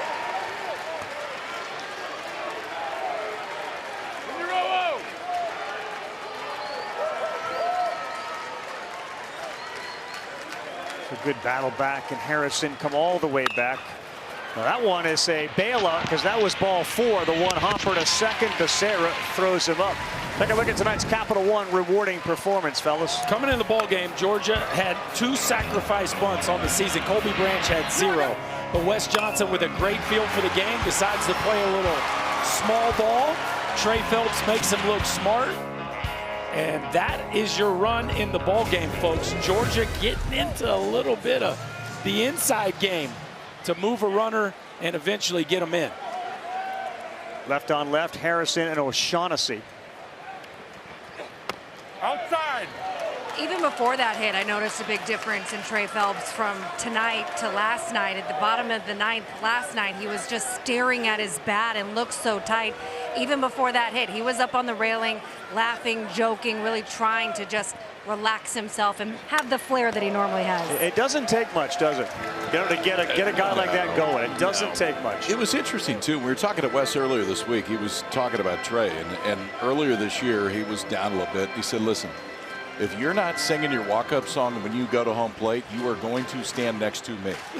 I want you to be you, because when you're you's pretty good. You know, we obviously know the sport of basketball. We just crowned a champion. You could be 0 for 11. When one goes in, the next 10 are going to go in. And I think Phelps feels that way. And him sitting on the bench by himself, like the rest of the guys, they have to be going, what's going on here? That's not good for the group. O'Shaughnessy waited on that, but he sent it fouled on the third base side.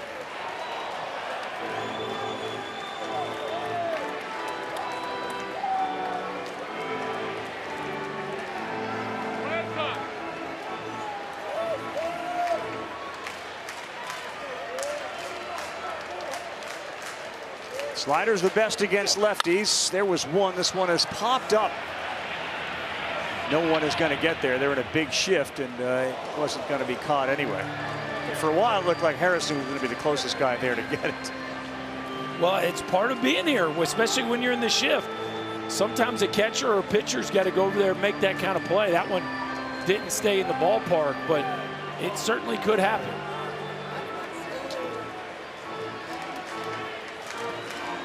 Yep, going to stretch the old hammies after that run from Adrian Rodriguez. 2-2 with one down, 1-0 Georgia in a must-win game against Texas for both. Came inside with some heat at 93.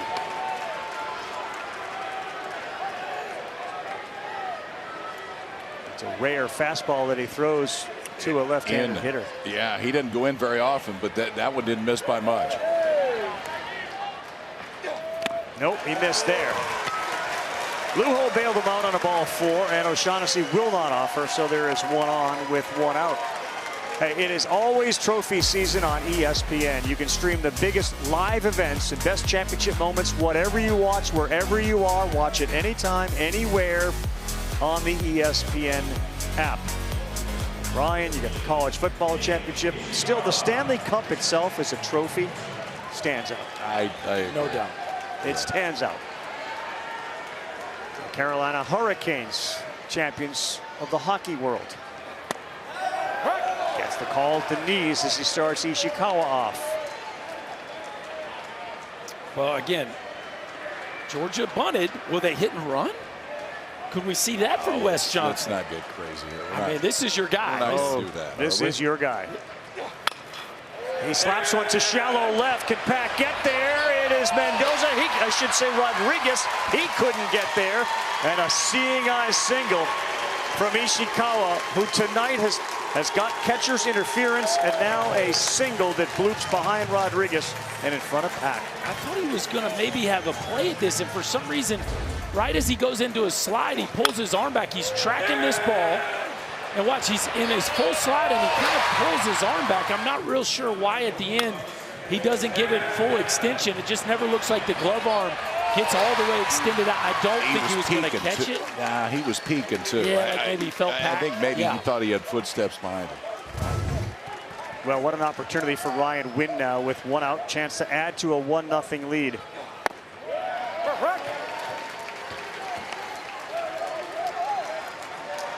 We got action now in that Longhorn bullpen, and everybody seems to be standing around the man in the middle who looks like Cozart, and it is. Sam Cozart is up and throwing.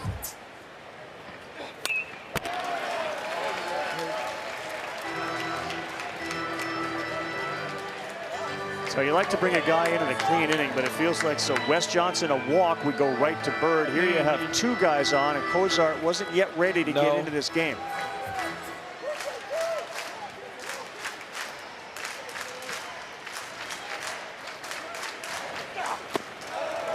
A grunt, and he fell off the mound a little awkwardly, did Harrison. And it feels like the ride fastball Cozart's the right matchup for Hudson on deck. To me, it wouldn't shock me if this was it for Harrison.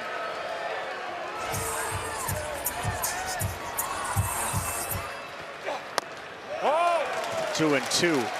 So remember how the game started for Luke Harrison. He struck out the side in the first. He struck out the side in the third. He had 10 strikeouts through 4.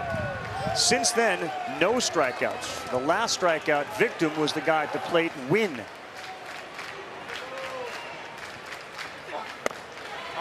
And he missed again, 3-2. I'm going to tell you something, guys, and they were talking about it earlier.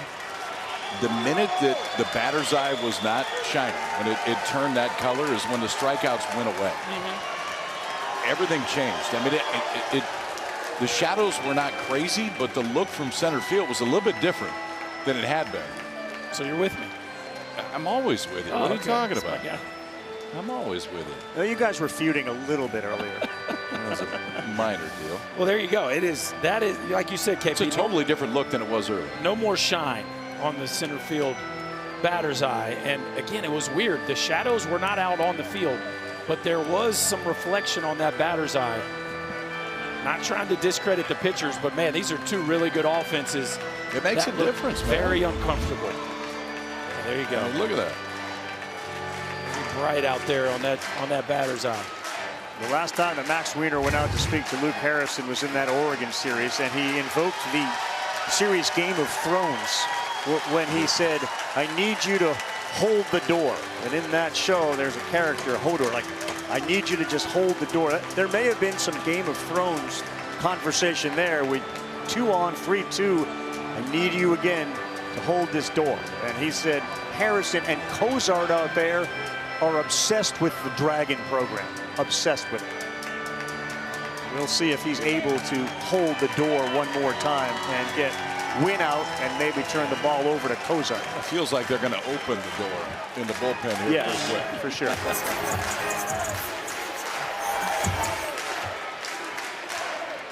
Three and two on. O'Shaughnessy is at second base. After the meeting on the mound, he gets him to chase down And he held the door one more time, and he picks up strikeout number 11.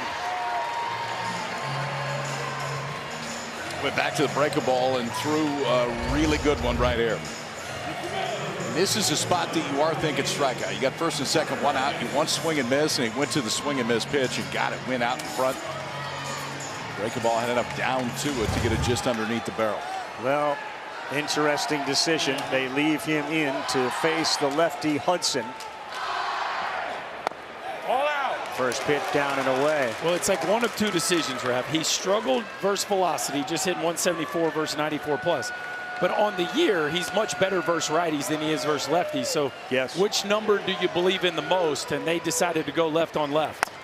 Almost got hit. 241 to your point against lefties is Hudson with a 537 slug. Against righties, he hits 333, and the slug is 667 with an OPS over 1,000. So better against righties. But it's 2-0. And it's 3-0, and it wasn't close. Better against righties, but that ain't your normal righty down there in the bullpen. No. How about let's just throw 3 speakers at you when you're warming up right there. One's not enough.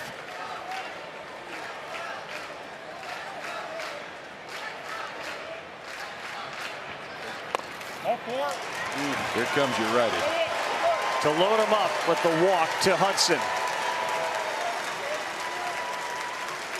Schlossnagle and Wiener have a quick conversation, and we'll see if the coach is going to make his way to the mound, and he is. 100 pitches on the nose. And this baseball game may very well be decided by what happens with Cozart coming in and Branch coming up. I told you Luke Harrison was going to leave in the 6th with 11 strikeouts and only 1 run scored by Georgia. Would you have signed up for it and taken I'd take that.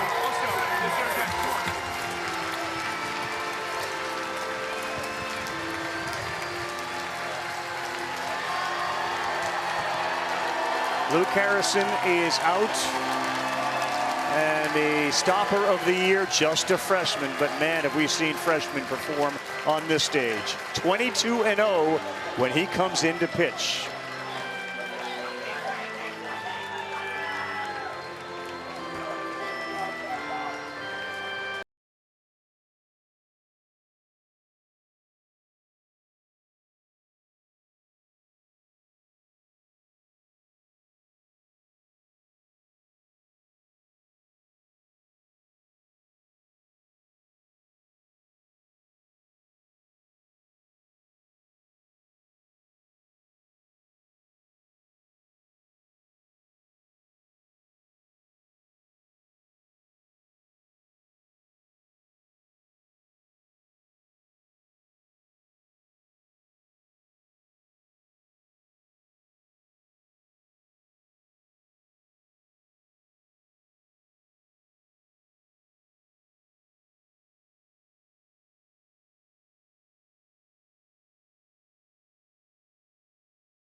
Hope you're enjoying the 2026 NCAA Men's College World Series. It is presented by Capital One.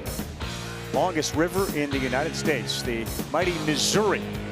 And what is going to feel like the longest plate appearance for the fan bases of both teams is about to begin, as Luke Harrison will now watch Big Sam Cozart, the freshman who is 6'6", 260, and has numbers you don't find very often on a High Point, North Carolina.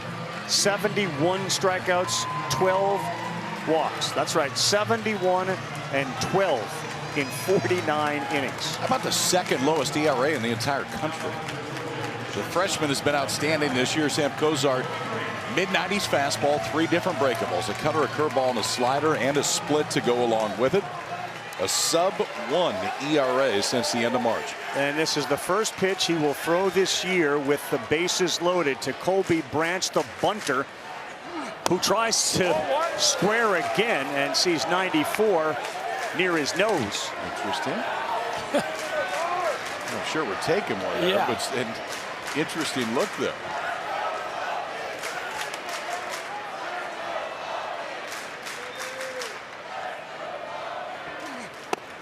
Boy, how about that? He lands a breaking ball. And he has certainly been known to encourage himself on the mound. He will talk to himself. If he weren't talking to himself, they'd probably be worried about that too. You can see him doing it right there. Right by him, man. 95. Straight as string. And relative to the Division I norm, the fastball is the best swing and miss pitch that Sam Cozart throws. You see a good look at it right there.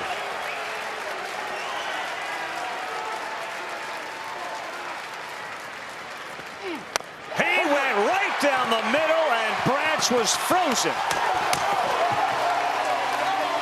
The Big Bear delivered with some heat, and he gets out of the only bases loaded jam he has seen all year. It's one of the best freshmen in the country right there. We're just going to keep it simple at the end, Rookie. Here's 95. Here's 95 again, and we're going to go ahead and leave them loaded. Bench fired up, as they should be. Cozart pitches out of a jam, but the Horns still trailing by 1.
You got Cozart and Bird into the game. You have to win this thing in order to live to play another day. Oklahoma is waiting. Yeah, come on inside, grab a seat. Charles Schwab Field has been home to some dramatic games, and it just feels like the next 3.5 are going to be incredible. And there is Cozart.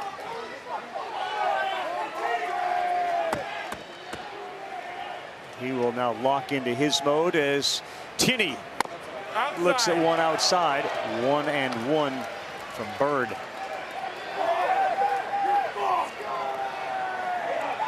As engaged as you can get. Both dugouts on every pitch. High, and he went after it. 1-2. And you got both teams with their best bullpen arm in the game. Yeah. Yep. You got stars on both sides of the field. A ballpark that is going to be tough to run one out of here, but definitely some sluggers on both sides that can pull it off. And this is certainly one of them. Behind 1-2. That is a little bit up. 2-2. Robbins and Tinney. Tinney out of Castle Pines, Colorado, by way of Notre Dame.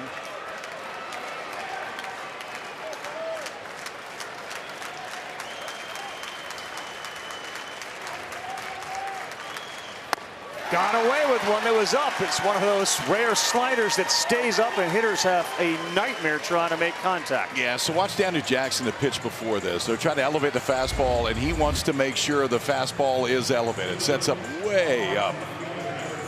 Tinney takes that. They're trying to bury a slider, and it's kind of one of those. The slider is kind of so bad that it worked right there. Backup slider. Tinney wasn't ready for it, and he got it. Well, in the year of the catcher, it's also been the year of the freshman, and here is one of the best to play, Anthony Pack Jr. He's behind 0-1.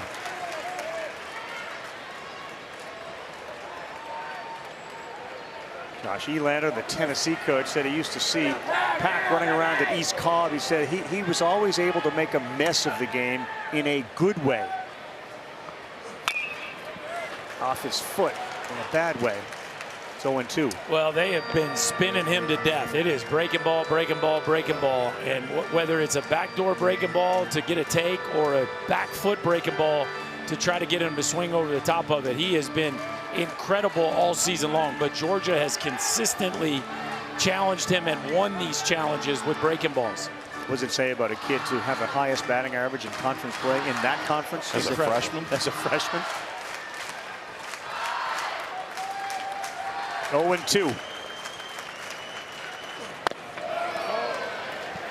There's some poise and the ability to take a pitch at this time of game with what's on the line for Pack.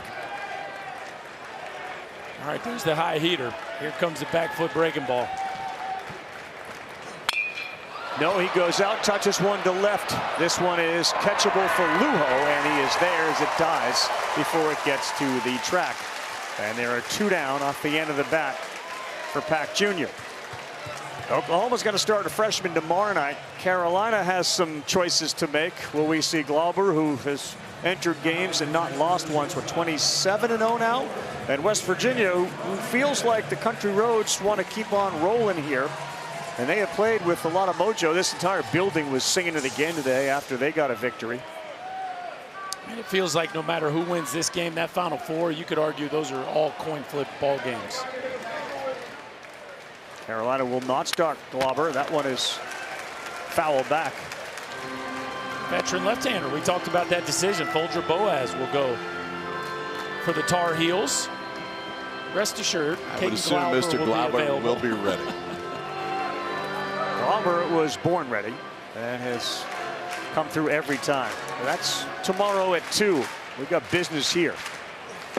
Swing and a miss. Maybe his best pitch so far today. And you can see Rodriguez grimace after that swing. They've done a good job with him tonight. Yeah, they have. It's, tough to keep the hot streak that he had going up, but you can tell they have done a nice job of changing speeds on the red-hot A-Rod tonight.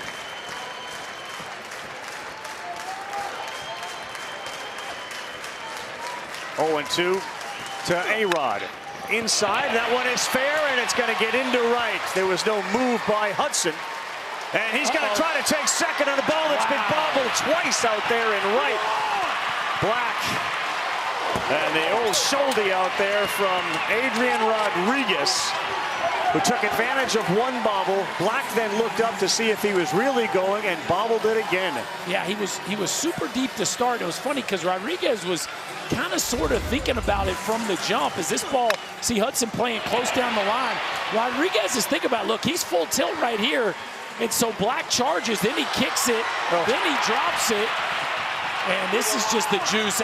Adrian Rodriguez, give me the shoulder shake, kid. Yeah. He is fearless right now. Absolutely fearless. 8th hit at the World Series. He's the tying run. Looking for a big one from Ethan Mendoza. Outside. Just outside. Good take from Mendoza.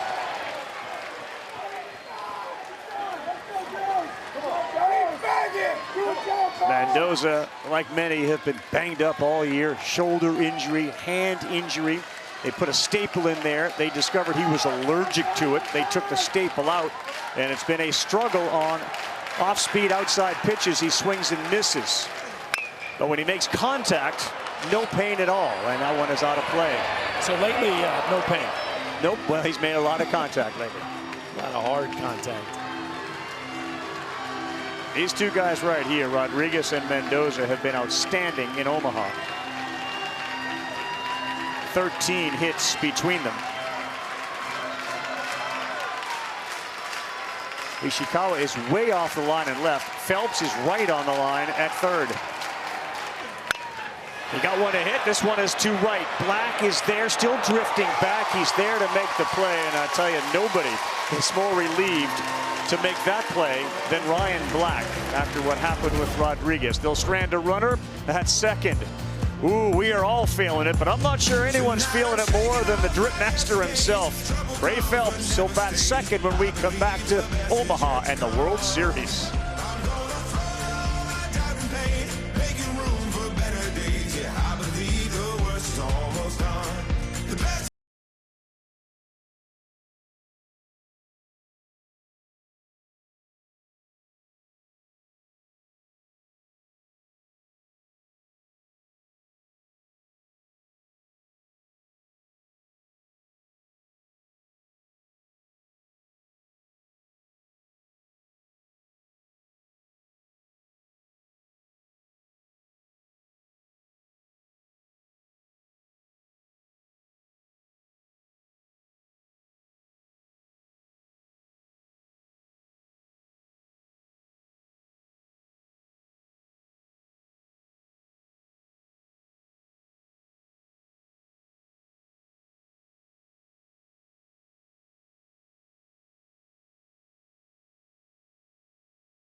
College World Series. Eat great, even late at Wendy's. Hours may vary by location. You can eat great, you can eat late, you can eat on a Ferris wheel. Special thanks to Wendy's for keeping fans fueled with Baconators here in Omaha. You get plenty of good steak, good meat, good burgers, good food here. It's a foodie town, is Omaha, Nebraska. As we come back on inside Charles Schwab Field. 7th inning, must-win game. Kyle Peterson, Chris Burke, Chris Budden, Carl Ravitch. Oklahoma sitting, watching this thing, who they will face tomorrow at 7 Eastern time. Here is Cozart. After striking out Branch, will get Ryan Black to start. Outside.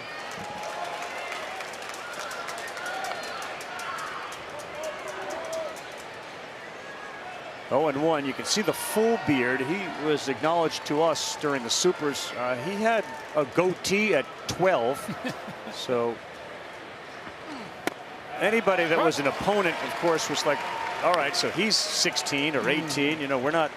So he said, I have to carry my birth certificate around since I was about 12, because nobody would believe that I was. And he was bigger than everybody, as he is now.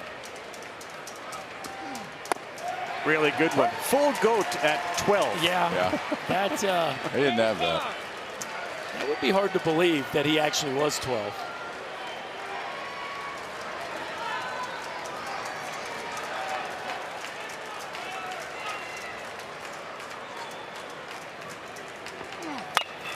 Off speed. This is a little blooper into center and coming hard, diving. Ooh. What a play!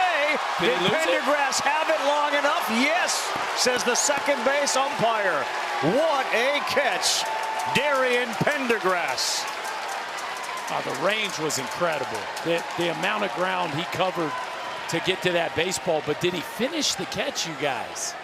Wes Johnson's going to use an appeal. And is it on the transfer? Georgia is challenging the call of catch. The play's under review. I didn't see a transfer. I saw him showing the ball to the umpire. I didn't see him go to take it out. We saw this at Vanderbilt earlier this year, the exact same play. See, he's showing the ball. Scott Klein, what do you got there? Kyle, you're right. I did see a play like this earlier in the year where the momentum of the catch is complete and the fielder, has reversed direction, is running the ball back toward the infield. That's one sign that you've got to catch. The other one is when the fielder's reaching in the glove for the ball to make a throw. This one's tough. I don't have a catch here. Yeah. I do not have a catch. I've got this to be overturned. Kind of still rattling around, isn't it, boys? As he's in the turning middle here. of his glove at the beginning, too. And then when he gets done, it goes kind of snow cones on him right at the end and then pops out. I think this one gets overturned. Definitely isn't taking it out. No, it's not a transfer, that's for sure. And it was definitely in his glove for a while, and it almost looked like by trying to show it to the umpire, our second base umpire, Rick Allen, is maybe when the ball started to ride up into the webbing. Scott, is there language there on the length of time the ball's in the glove? Like, what exactly is determining that? There's not. Okay. There's no language on any amount of time. So is it a judgment? Just we think he caught it, and then, or do you have to complete it with the ball secured? You need to complete the catch, yeah, and I don't think he did. Well, for the first few seconds, some people will sit there and say, yeah, he completed it, and then as he obviously tried to get up, he didn't. Scott Klein, by the way, our rules expert and analyst. All right, here's the exact rule. In establishing the validity of the catch, the fielder shall demonstrate complete control of the ball and that the release of the ball is voluntary and intentional. It wasn't the release voluntary. of the ball did not look voluntary or intentional. But his intent was to show the ump, I have the ball, and I caught it. Yeah, he's almost on his way back up to stand up.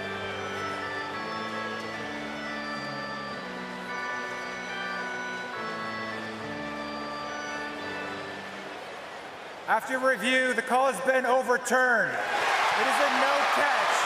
The batter runner will remain at first base.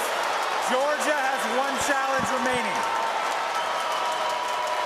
Game of inches, and Pendergrass made an incredible effort, but a good usage of the review. And Black is the leadoff man on here in the 7th of a 1-0 game.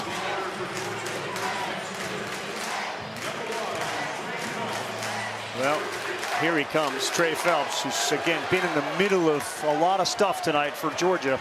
Double and an RBI last time up. All one. Ball one from Cozart.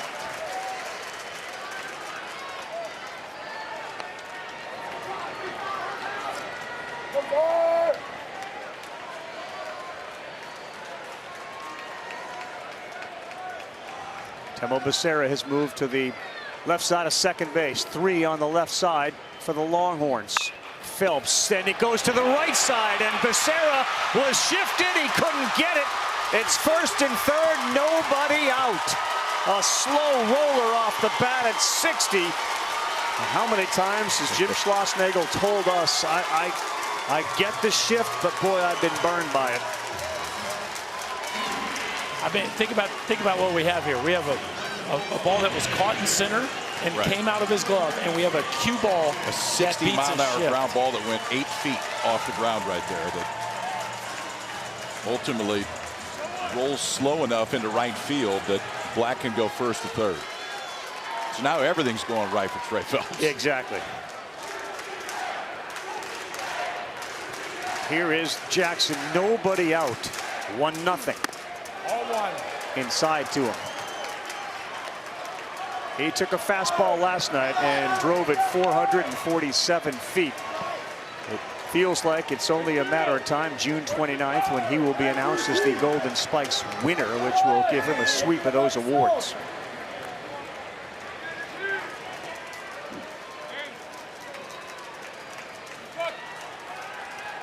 .377, runners in scoring position. Power against power. Inside. Another one too far inside. He does not want to see Jackson get those arms extended.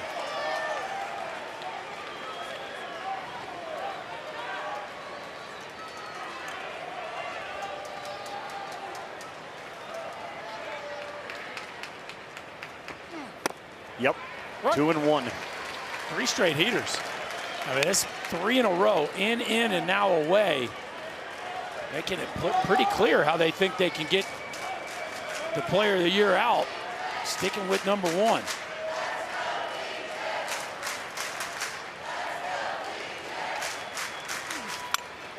Boy, he saw that, and he was all over it, but he fouled it straight back. Last night in his last plate appearance, he got a pitch similar, and he just missed hitting another one out of the yard. I'd be careful with that one again. Yeah. Good speed at first base in Phelps. Ryan Black's at third. He got him. Nasty, tight slider there, and Jackson strikes out. That's a very, very big strikeout. The freshman just keeps making big pitches, and you got to give him credit for how the AB starts. Just coming out firm with the heater, fastball up and in. Then again, crowds him again with another four-seamer. Paint piece on the edge there at 95. Then how about slowing him down? A breaking ball he gets away with, a really tight slider that DJ swings right over the top of, and just absolutely no fear from the fireballer from Texas. Timeout, Wes Johnson. He will bring all of his men together to talk to Ryan Luho, who is another guy that has been very clutch. Schlossnagel's also out there talking to our home plate umpire, Billy Van Rapport. There's a lot to talk about here because, again, you love Luho. You think he's fantastic. But there is a lot of first and third offense you can play here. So we know Georgia likes to do some tricky stuff with first and third offense. Is there a KP, would you even think about a safety here? I mean, 2 runs feels like a lot. You know, it's funny. Coming into the game, we thought it was probably going to be fairly high scoring. Yeah.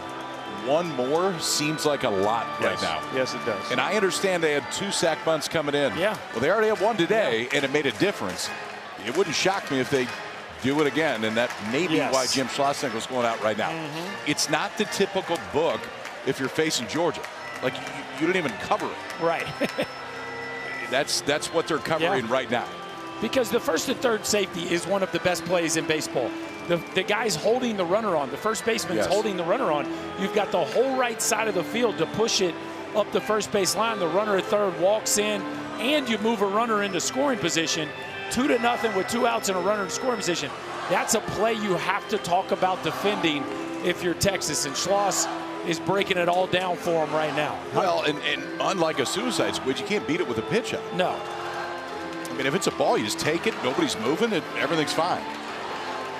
Luho doesn't have a sacrifice this year. How do you defend him? Well, the only way to do it is the pitcher has to make a great play with some sort of glove flip because it's not a force at home, so you have to make a tag. Or you go ahead and give the runner up and send your first baseman hard. But to be honest with you, it is almost impossible if he gets it up the first base line.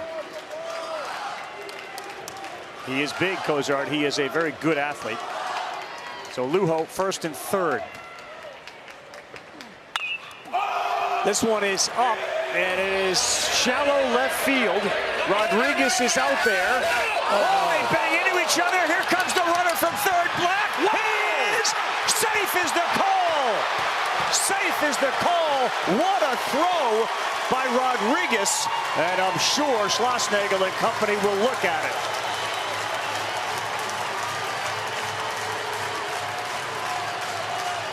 Rodriguez got banged into by Pack. He held on to it and then had a throw home to try to get Black, who tagged. This is close, fellas. What a throw. What a throw. What a throw. But think about this, okay? If either one of them catches it cleanly, they probably don't run. Or if they do, there's a lot better chance to throw them out. That contact in left field and not quite knowing who's going to catch it may have been the difference right here. I think he's in there. Oh, he missed him. He missed the arm. In the middle. What a call by Billy Van Rapport. He missed the arm. He ended up tagging the chest. The throw beat him. And if he got it on that hand, it would have been so close. What a call. But absolutely. I mean, it's the right call, and it should stand. Your point is really well made, though. And Rodriguez, it felt like he was under it. I don't know if it matters who catches it. Yeah, I agree. Pack is coming in. Rodriguez can set his feet, but it's that contact that creates just enough time. What's crazy, though, is that's as good as you can throw it. You can, but watch the timing. I agree with it. Yeah, but think about how much longer it takes to make the throw than it would if either one of them catches it clean. No question. And the hat is over his face. I mean, that is incredible that he was able to do that. You'd love to see Pack on this one, wouldn't you? I feel like it was at the end. I mean, you can't throw it better. Yeah, I don't mind but the short it is, start I mean, it is either. 2 ticks. Especially without getting That's banged all it into. takes. Now look where Tinney catches the ball instead of up in front of the home. Deep. Good call. Instead of home plate. You can't block until you have it, but you can catch it more up in front of the plate. It feels like this one is going to stand. And remember, earlier in the game, there was a similar play where you guys both commented on Rodriguez going out. He pulled his arms back. Yep. Maybe he heard Pack. This time, to his credit, he stood in there. He went and got catch. it. Yeah. Think about the hits, too. Ryan Black ends up on third because of the play that was reviewed and overturned on the Pendergrass catch, and then the 60-mile-an-hour ground ball that went through the shifted infield.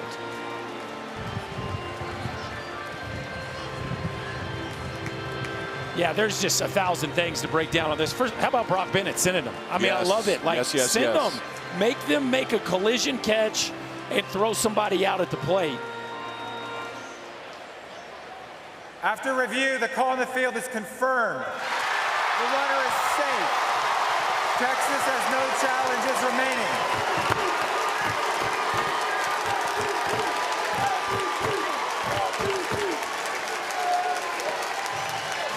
And Rav, you brought it up. It's such a great point. There's so many things to talk about here. But look how far back Carson Tinney is. He's behind the plate. He's behind the plate. I know you have to be inside, but you certainly shouldn't be behind the plate there taking that throw. And because he is, he can't snap that tag down in time. And Georgia adds what feels like, guys, a huge second run. I mean, that is an absolute perfect throw from a guy who just been rocked by Pack. Now Schloss, you can see him out there. Looks like he's going to appeal that Black left the base before the ball was in Rodriguez's glove.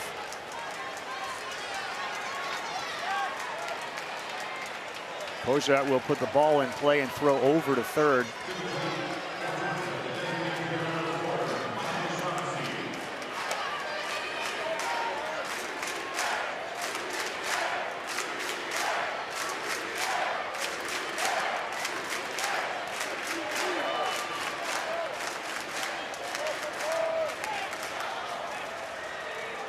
It looks like he's looking in to ask exactly how to do it. Here's the call at third.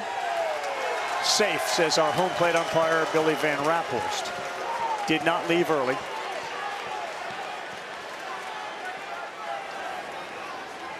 Texas is challenging the call of safe that the runner did tag up. That play is under review. So Scott, we were just told they were out of challenges. How do they have a chance to do it again? This all should be part of the same play. So you can use one challenge to challenge multiple things within a play. That's what Wes Johnson's asking right now. This appears to be an easy one. He hasn't left the bag yet, and the two guys are running into each other. Here's my only question. I'm not real sure about the order in which they looked at these, because if he didn't tag up properly, the play at the plate doesn't matter. So, meaning, in a sense, they already know the answer? No, I mean, in this case, I mean, it seems like they're both going to be upheld. So I understand your point, Scott, that if you're going to check one, should you check that one first, is essentially what you're saying. You should check them in the order that they occurred. Again, because the play at the plate wouldn't matter if if he had left early. Correct. After review, the call on the field is confirmed. The runner's safe. He did tag up. Texas has no challenges remaining.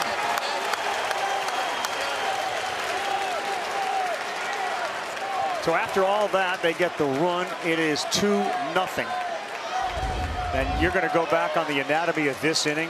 It is so fascinating how they got the run and how hard they actually hit the ball or didn't hit the ball. Yes.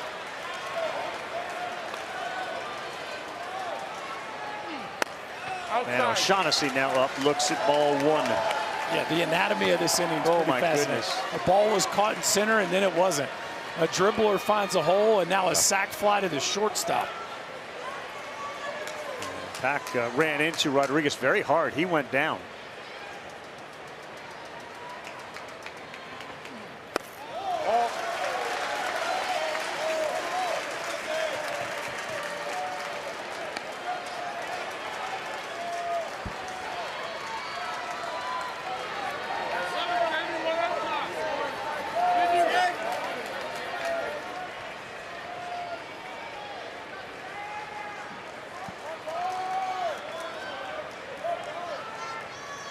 Phelps does not have a big lead. Cozart comes home and he misses, and you do wonder about the impact of all of the reviews and replays and the fact that he's given up a run here to make it 2-0 would have on Cozart.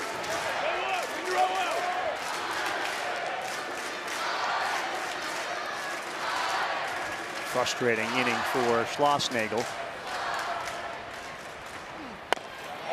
Boy, 4 pitches and a walk to O'Shaughnessy. Well, it does make you think that there's, he's got to be a little nervy here after all that's unfolded. When you think about it, Sam Cozart, amongst qualified pitchers, 2nd in the country in ERA, 1st in opponent batting average, 1st in OPS. And this is how you put together an inning versus him. You got to get a little bit of luck, and that has certainly happened for the Bulldogs here.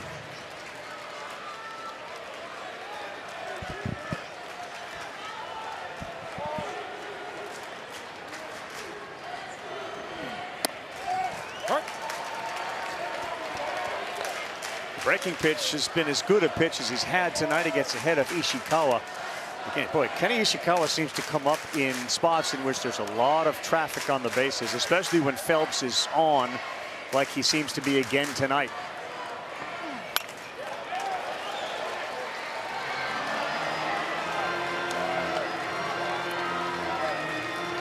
Guys, there's one thing.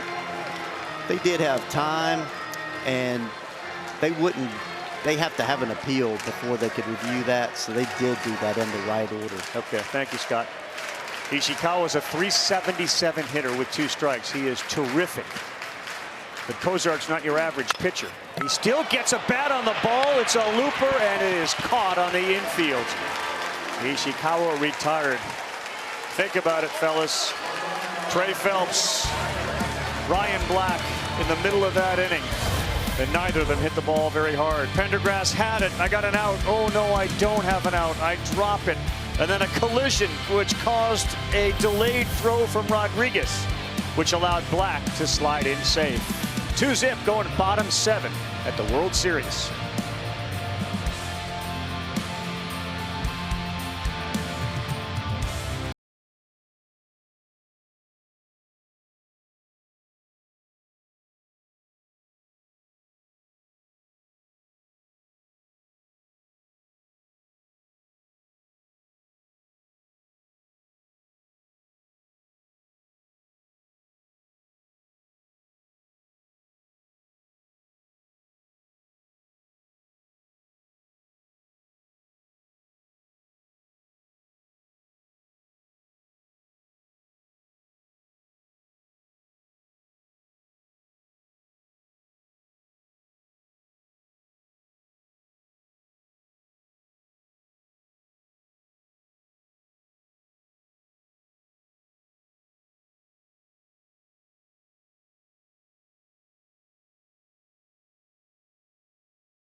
the 7th, some words of wisdom from a friend and former colleague, Kyle Brown, whose love of baseball was second only to his love of family. One pitch at a time. No matter how big the game is, concentrate on the job that needs to be done. Focus. Breathe. Appreciate the moment. Because tomorrow will be here soon enough. So be present and live life one pitch at a time.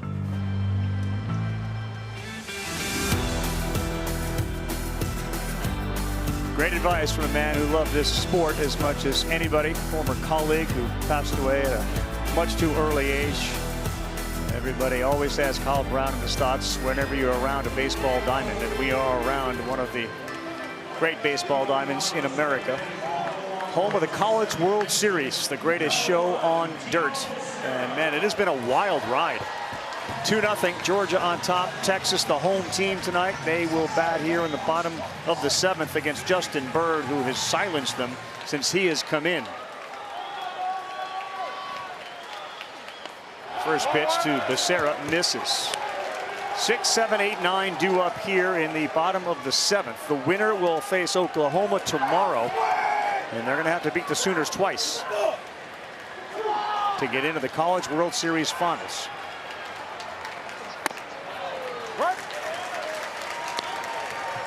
It felt like a long inning. It's still only 2. I mean, you're the bloop and the blast away from tying this up.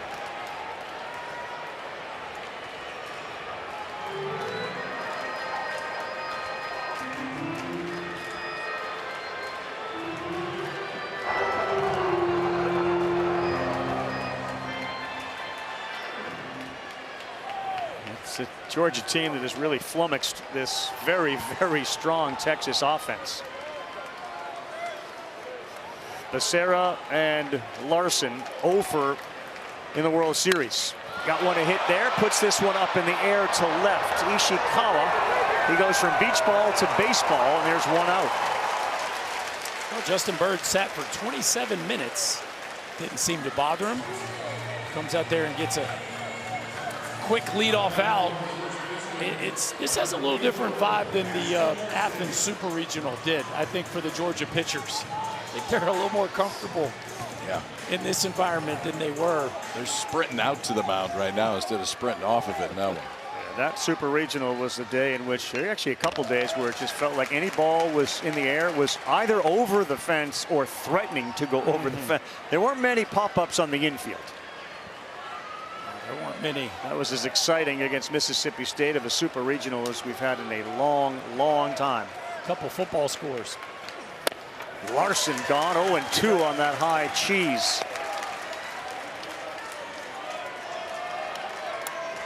Borba up next. They will get a chance to see Robbins and Tinney and Pack and A-Rod again in this game.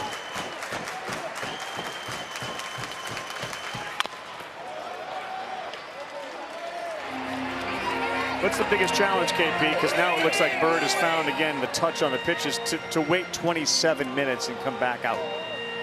I don't know. I think sometimes it gets overstated a little bit, to be honest with you. But I think some is just to make sure you're mentally re-engaged, and then you get back out there. Good play there. We got a chance. Hudson, nice underhand flip by Hudson to Bird, and they get the out of Larson, who continues to wonder, what do I need to do to get a hit? Brendan Hudson plays a nice first base. KP, it's one thing to have the range to get to this ball and knock it down, but from your stomach, you've got to lead the pitcher, because this is going to be a bang-banger. He leads him perfectly to the base right there and makes life really easy for Justin Bird. Well, watch the head of Bird, too. It's catch, head straight down, got to find the bag all at once. It's a lot of things happening right there, and that flip was there in just enough time for him to find the bag. Borba, bottom of the order, but one of those guys that can ride a ball out even on a night like this with the wind still blowing in directly from center. Instead, a slow roll at a branch at short, and it turns out to be a nice rest after 27 minutes. He'll get a chance to rest again. He threw only 8 to get through the inning. Cozart back to the bump when we return.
Dogs up by 2 here in the top of the 8th. Before the game, Georgia relying on some words of wisdom from Ted Lasso.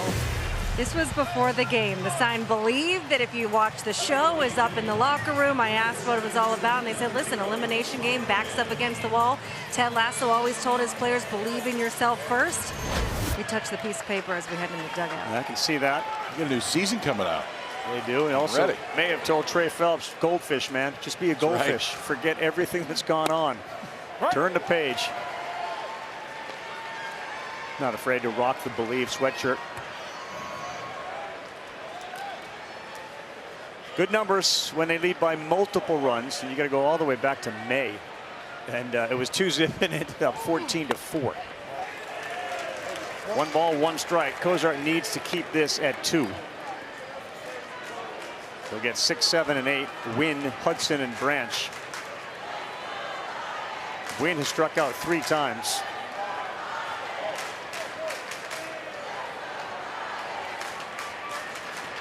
Oh boy. That's a ball. It counts 2-1. 260-pound man lost balance on the mound. It's 2 balls and a strike. I think he caught his front spike. Oh, he slipped. He was on top of the rubber. He was on top and his foot just spun.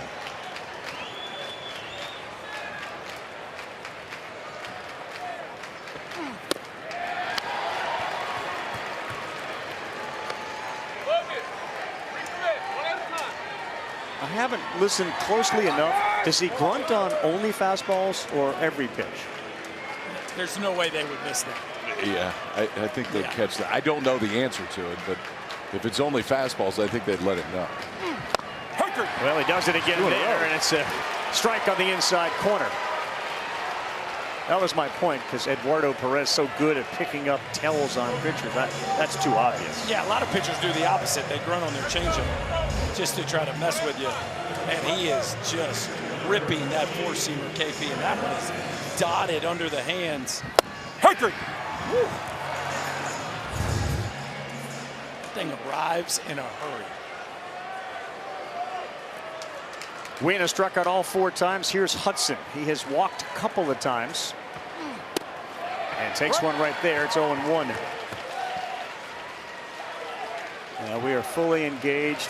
Temperature down a little bit tonight, but that is the area for tarps off left field bleacher. If you're planning on taking your top off, you got company. That is a fastball down the middle at 0-2.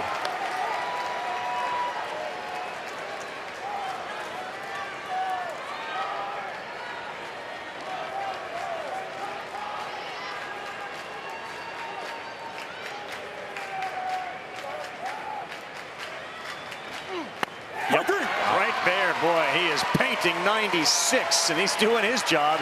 He has struck out 4 tonight.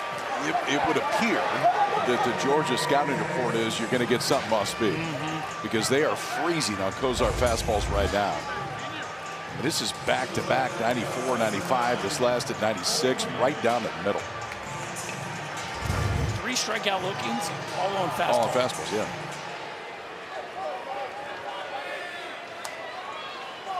Branch twice tonight has struck out. You saw just how much that moved. What a great angle. As that thing started down the middle, ended up bottom right. Sack bunt turned out to be a very big part of this game.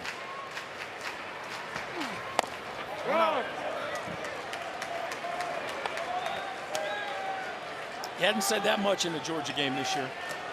The sack punt has been a very big part of this game.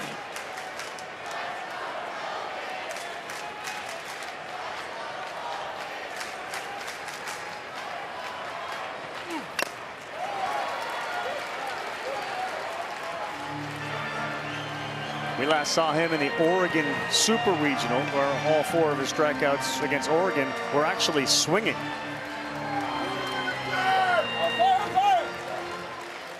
That sack bunt from Branch then led to a 2, a double, and an RBI. That one is high from Trey Phelps. They went small ball, did Georgia, who is What, hit the 3rd most home runs in a single season? Ever. Ever? Yeah. And a bunt and a 60-mile-an-hour dribbler may be what they're going to be remembered for. Just all makes sense. 2-2. Cheddar right by him into the glove. He strikes out the side. Boys, Pendergrass will lead things off, and then it's the guys they need to get going. Robbins and Tinney ready to be in the middle of it as we go bottom 8 with the Horns down 2.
It's College World Series. It is presented by Capital One. What's in your wallet? It was shaken early, but right now, Georgia's the team that is baking. They got themselves a 2-0 lead over Sam Cozart and company. Very close play at the plate. Second run. Played it there on a sac fly into shallow left field, caught by the shortstop. Banged into by his left fielder. And he beat it by just that much. So we go to the bottom of the 8th, and the pinch hitter is Josh Livingston. He bats from the left side against Bird. Pendergrass out of the game. Livingston, the senior out of Prosper, Texas, 6 feet. You see his numbers right there on the screen, trying to get on for Robbins and then Tinney. Good take, 1 ball, 1 strike.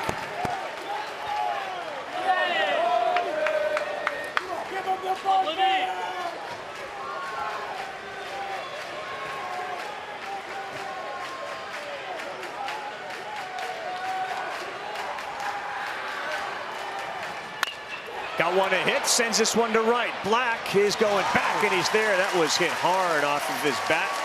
But Livingston lines out to right. Latest news, insight, in-depth analysis from the 2026 College World Series. We invite you to visit NCAA.com, your official online home for all NCAA championships.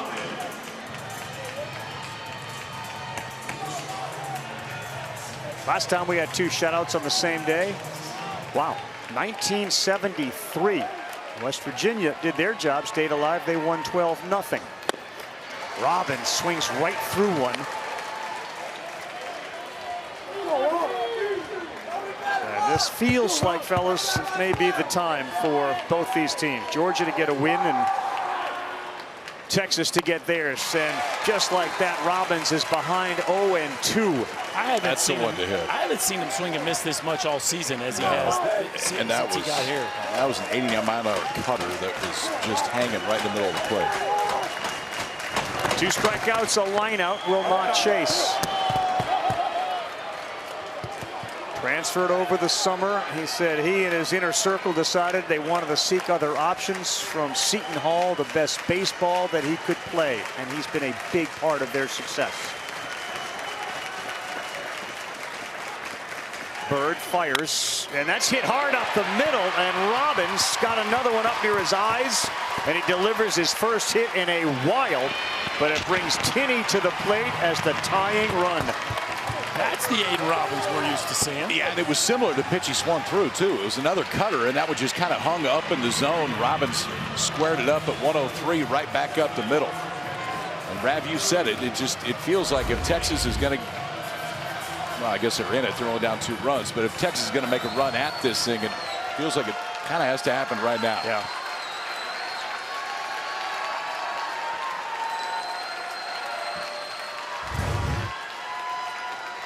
Carson Tinney started his collegiate career at Notre Dame. He's got pine tar on the grip of his bat like nobody else. And he looks at strike 1.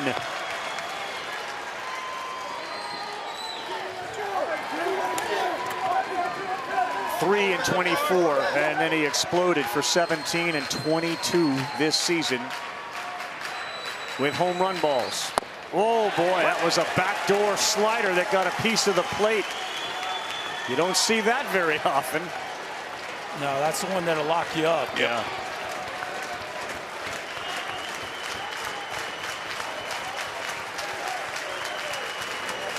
Oh, and 2. Right there, called strike 3. He was frozen. And Justin Bird sends Tinney back to the dugout with his 3rd strikeout tonight. Yeah, and his head's just spinning right now after that. I mean, he got a backup breaking ball he takes to get to 2 strikes. And maybe the thought process is he's going to try to bury one. We buried 94 right down the middle.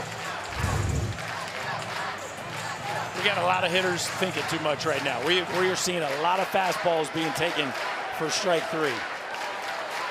2 down, Anthony Pack Jr., who has struck out, flew out to center. Swings wildly at one that has been a big problem for him here in Omaha. Anything with spin underneath and in on him, he has swung and missed. Okay, Ryan Black is way, way off the line in right. Pack can get one in the corner. It's a triple and a run. Outside. Just missed.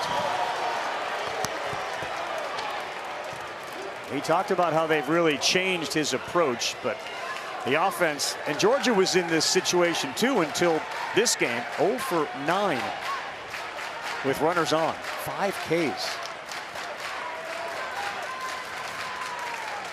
Oh. That's a great take right there. That was a very good take. Pitch you could easily swing over the top of. Now you got to believe they're going to go back to that breaking ball down and in on him that they've used so successfully the 2 times they've played. He's got the strength to golf one out. He's got 12 homers on the year. No, that's down again, and it's 3-1 to Pack with the guy who has been scalding hot, Adrian Rodriguez, on deck.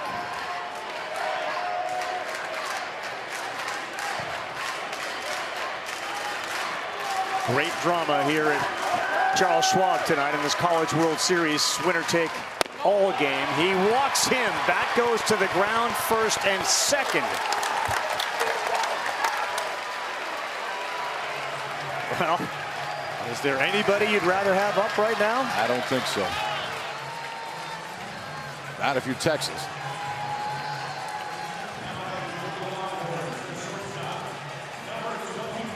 This was the guy that made the catch, then made the throw, and sliding in safely was blocked to make it 2-zip on a phenomenal play by Rodriguez, but it's the bat that's got all the attention and requires a meeting on the mound for Georgia.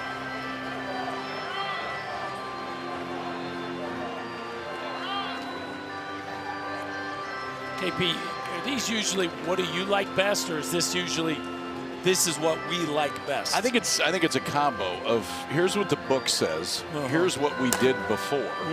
What do you think of X? Yeah. Whatever it is, and just make sure that there's total conviction. Because if Les hears something different, he may call something different just to make sure that Bird believes in what's leaving his hand. 2014 and 21, Texas made it to the 4th elimination game and lost. They have knocked on the door before. Schlossnagle has been there before. this team finished second in the SEC during the regular season as the legendary Troy Tulowitzki calls an offensive timeout. We saw this during the Supers. Pack then laced Mendoza then laced a double down the line and left. Biggest hit of that Super. Yeah, similar situation. Texas, I think, down 1 in that moment. Drove in 2. Gave him the lead.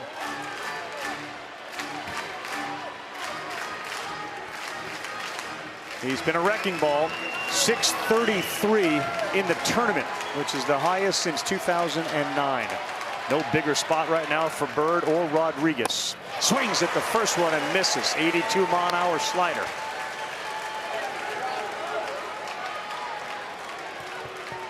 Usually, and certainly the last time he was up, when he was asked what Tulowitzki told him, stay calm in the moment. Let the pitch come to you.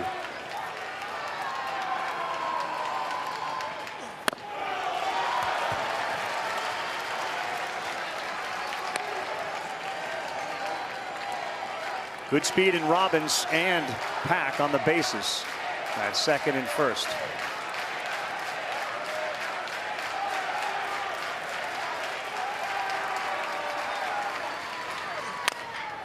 He hits one on the ground to first, fielded there, stepping on the bag, and he could not come through this time. Adrian Rodriguez grounds out. Was it the last chance, the best chance? We'll see as we are through 8, going to the 9th.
SVP getting ready, man. Shinnecock, the U.S. Open, World Cup going on, and KP on SportsCenter when we are done. Not done yet, though, in 9th inning. Cozart starts Black off with a strike.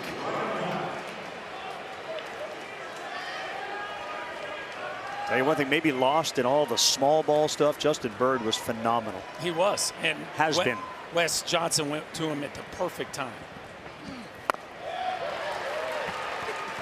Never let the game get interesting from that standpoint. Like, guy got on, boom, here's Bird, and Bird has just locked it down. And the intent when you bring him in is we want him to finish the game.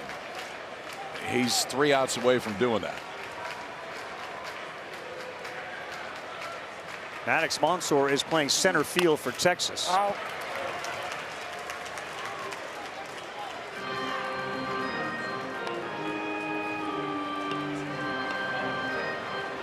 Yeah, they're trying to win a game without hitting a homer, which would only be the 7th game. 4th with 4 or fewer hits, and 3rd with 2 or fewer. which would then lead somebody to say they can win any time a ball game. You know, it's just, at this level, important. They've been opportunistic tonight. Cozart 0-2. That's lined right into center field, and Monster will immediately get it and throw it back in. Ravi, Kyle and I did a game at Auburn where they won 2-1 last weekend of the year, and we said that in the moment, like, hey, when you get to the Chuck, you might have to win a ball game like this. Yep. And it's here it is, 2-0, and they haven't done it much, but they have proven capable of winning a ball game like this. Well, their pitching has been absolutely fantastic for a team that is known as we just blast balls over the wall, and it's almost like an afterthought. Their pitching has been what's got them here. Phelps feeling a little bit better at the plate with a couple of hits tonight. Late on 93. Fifth inning, this was it. Jumped all over the first pitch he saw.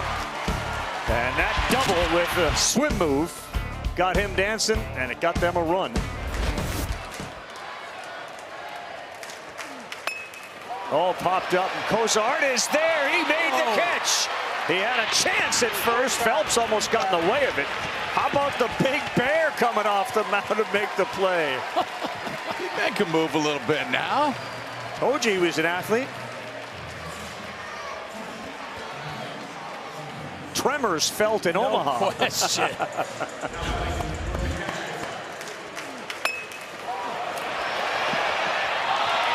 Put your body on the line, young man. I love it. Secured the catch, and then the presence of mind to get up and try to make a play at first base. What can't this kid do?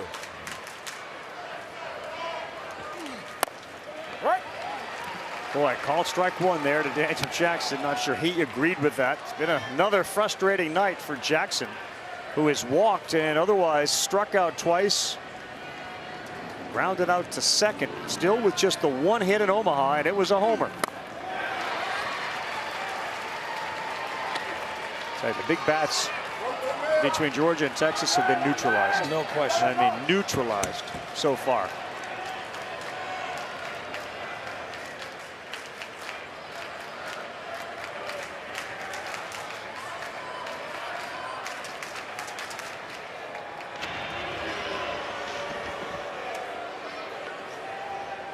Well, we've seen him put a bunch of people away in this situation with the fastball. Let's see if DJ gets himself ready for a fastball. I know he's in an 0-2 count, but you can't let Cozart keep locking guys up with heaters. Very good fastball hitter. Nope, he went with some spin. That one stays close enough. And Black has to stay put. Black's been on a couple of times, scored a run. He's been very big out of the 9-hole. Scored the run that caused all the buzz in the 7th. Yeah, head first dive to beat Tinney's tag. 1-2 set up on the outside.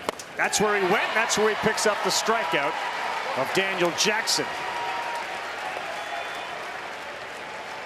Cutter right there.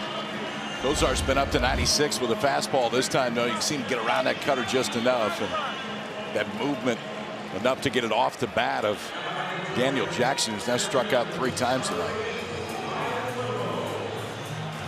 There's not a lot of closers that can shape the baseball at the level Sam Cozart can. This is a complete pitcher who just happens to pitch at the back end of games. Does he stay at the back end of games? He's well, be and he didn't start there this year. Right. I mean, he was a starter to begin the season, and then ultimately they liked him at the back end. Remember who their closer was last year? It was Volantis. Yes. Who's now worked into the Rays. So they're going to be all right from a starting pitching perspective the old next year. 1-2 punch may look okay next year. They want to make sure this year continues. The 0-1. That ball is lifted to fairly deep left field. Pack is back, and the yard. Watch out! Wow, Monster came running in front of him. And Pack has been involved in a few close ones. Woo. Texas pitchers struck out 17 Georgia hitters tonight. 17. And yet Georgia leads 2-0 as we go to the last.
Well, the best we know is yet to come because we have games tomorrow and then the College World Series Finals. This one tonight allows you to stay alive. If you lose, your season is over. And what a season for both of these teams, battling through the torturous SEC all year. Georgia wins the regular season. They win the conference tournament.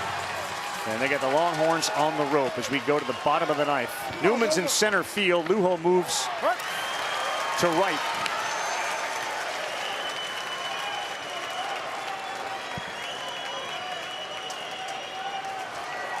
And Mendoza will try to get things going here in the bottom of the ninth.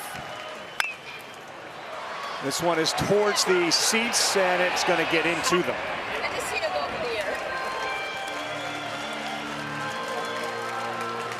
We've had great crowds for the night sessions here. We have had great games, really well-pitched games. And we expect the same tomorrow during the day when North Carolina and West Virginia will play. Carolina wins, they move into the finals. 0-2, Bird back again. Hung one, but this ball is popped up on the infield. One down. KP, it's been one of those nights for Justin Bird. When he throws his good one, he gets a good result. When he throws the bad one, he gets a good result. He's getting a good result. Yeah. Skip Johnston and his Oklahoma Sooners will get the winner of this one. Wednesday at 7 o'clock Eastern time. That is tomorrow night. 2 more games. If any of the teams that come in with the loss, meaning West Virginia and or Georgia or Texas, win, there'll be baseball on Thursday. Starts him off with a strike. Been a big-time struggle bus for Temo Becerra. 0 for 11 in Omaha. This was a guy that was hitting up in the 4-5 spot. He's been moved down as they moved Rodriguez up. 1-1.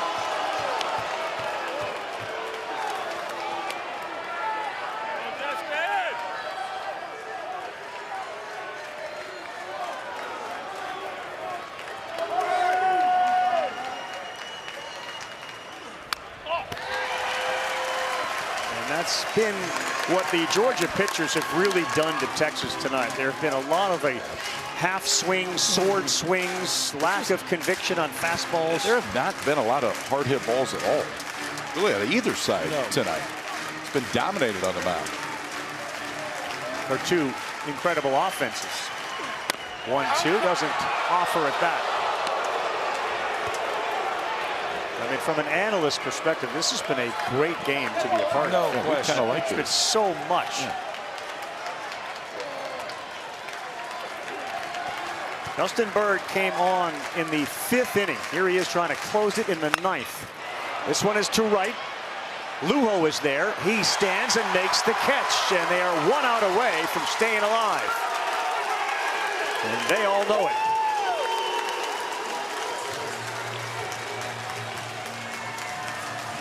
Boy, it is amazing. The teams that he has taken here, the job that he has done for years at TCU, at A&M, and now here at Texas. As he told Chris Button in that great piece he did at the beginning, this is so much more than just a job for him. This is his life. Outside.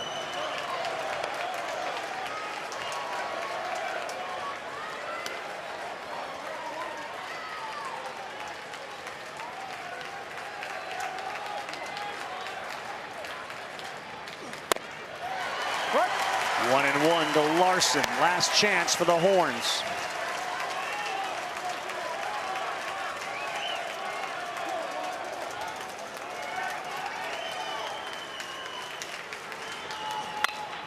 That's foul. You heard about the killer bees. It's been the killer V's for Texas. They're going to remember Volchko and Vigu for a long time. They put them in position. Yeah, they have. Still some hurdles to jump over, but those two have certainly given them their best. 1-2 from Bird. No, 2-2.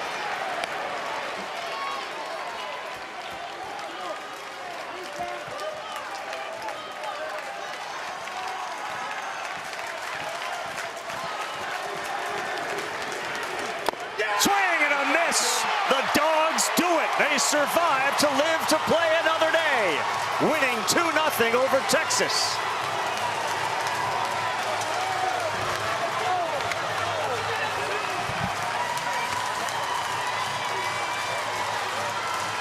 And the end to another very bitter-sweet season for Jim Schlossnagle and his Texas Longhorns.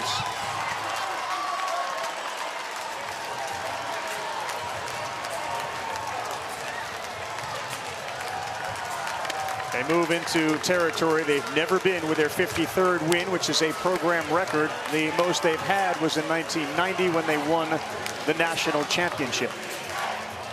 The Dogs and the Sooners tomorrow night.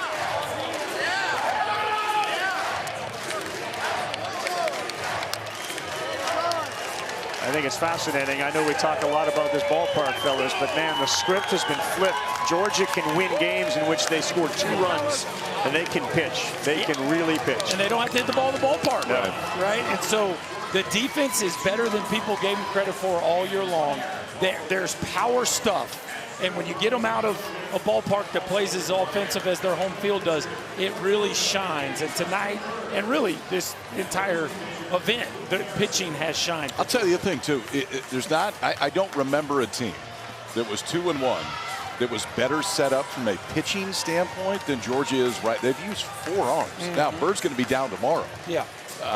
But the rest of their bullpen's hot and ready to go. Yes, it is. And Chris Budden is ready to go as well. Trey, congratulations. Before the 5th, there have been a couple frustrating at-bats for you in Omaha. What changed? I think just staying with it. Honestly, I came in after my second at-bat when I struck out, and Kobe was like, "You look good." I was like, "I know. I'm about to go do something special." So it was just being able to stay with it, I think, is our biggest thing, because stuff like that is going to happen when you're playing good teams. So just being able to keep my composure and keep my energy up. What did Wes Johnson tell you today about staying Trey?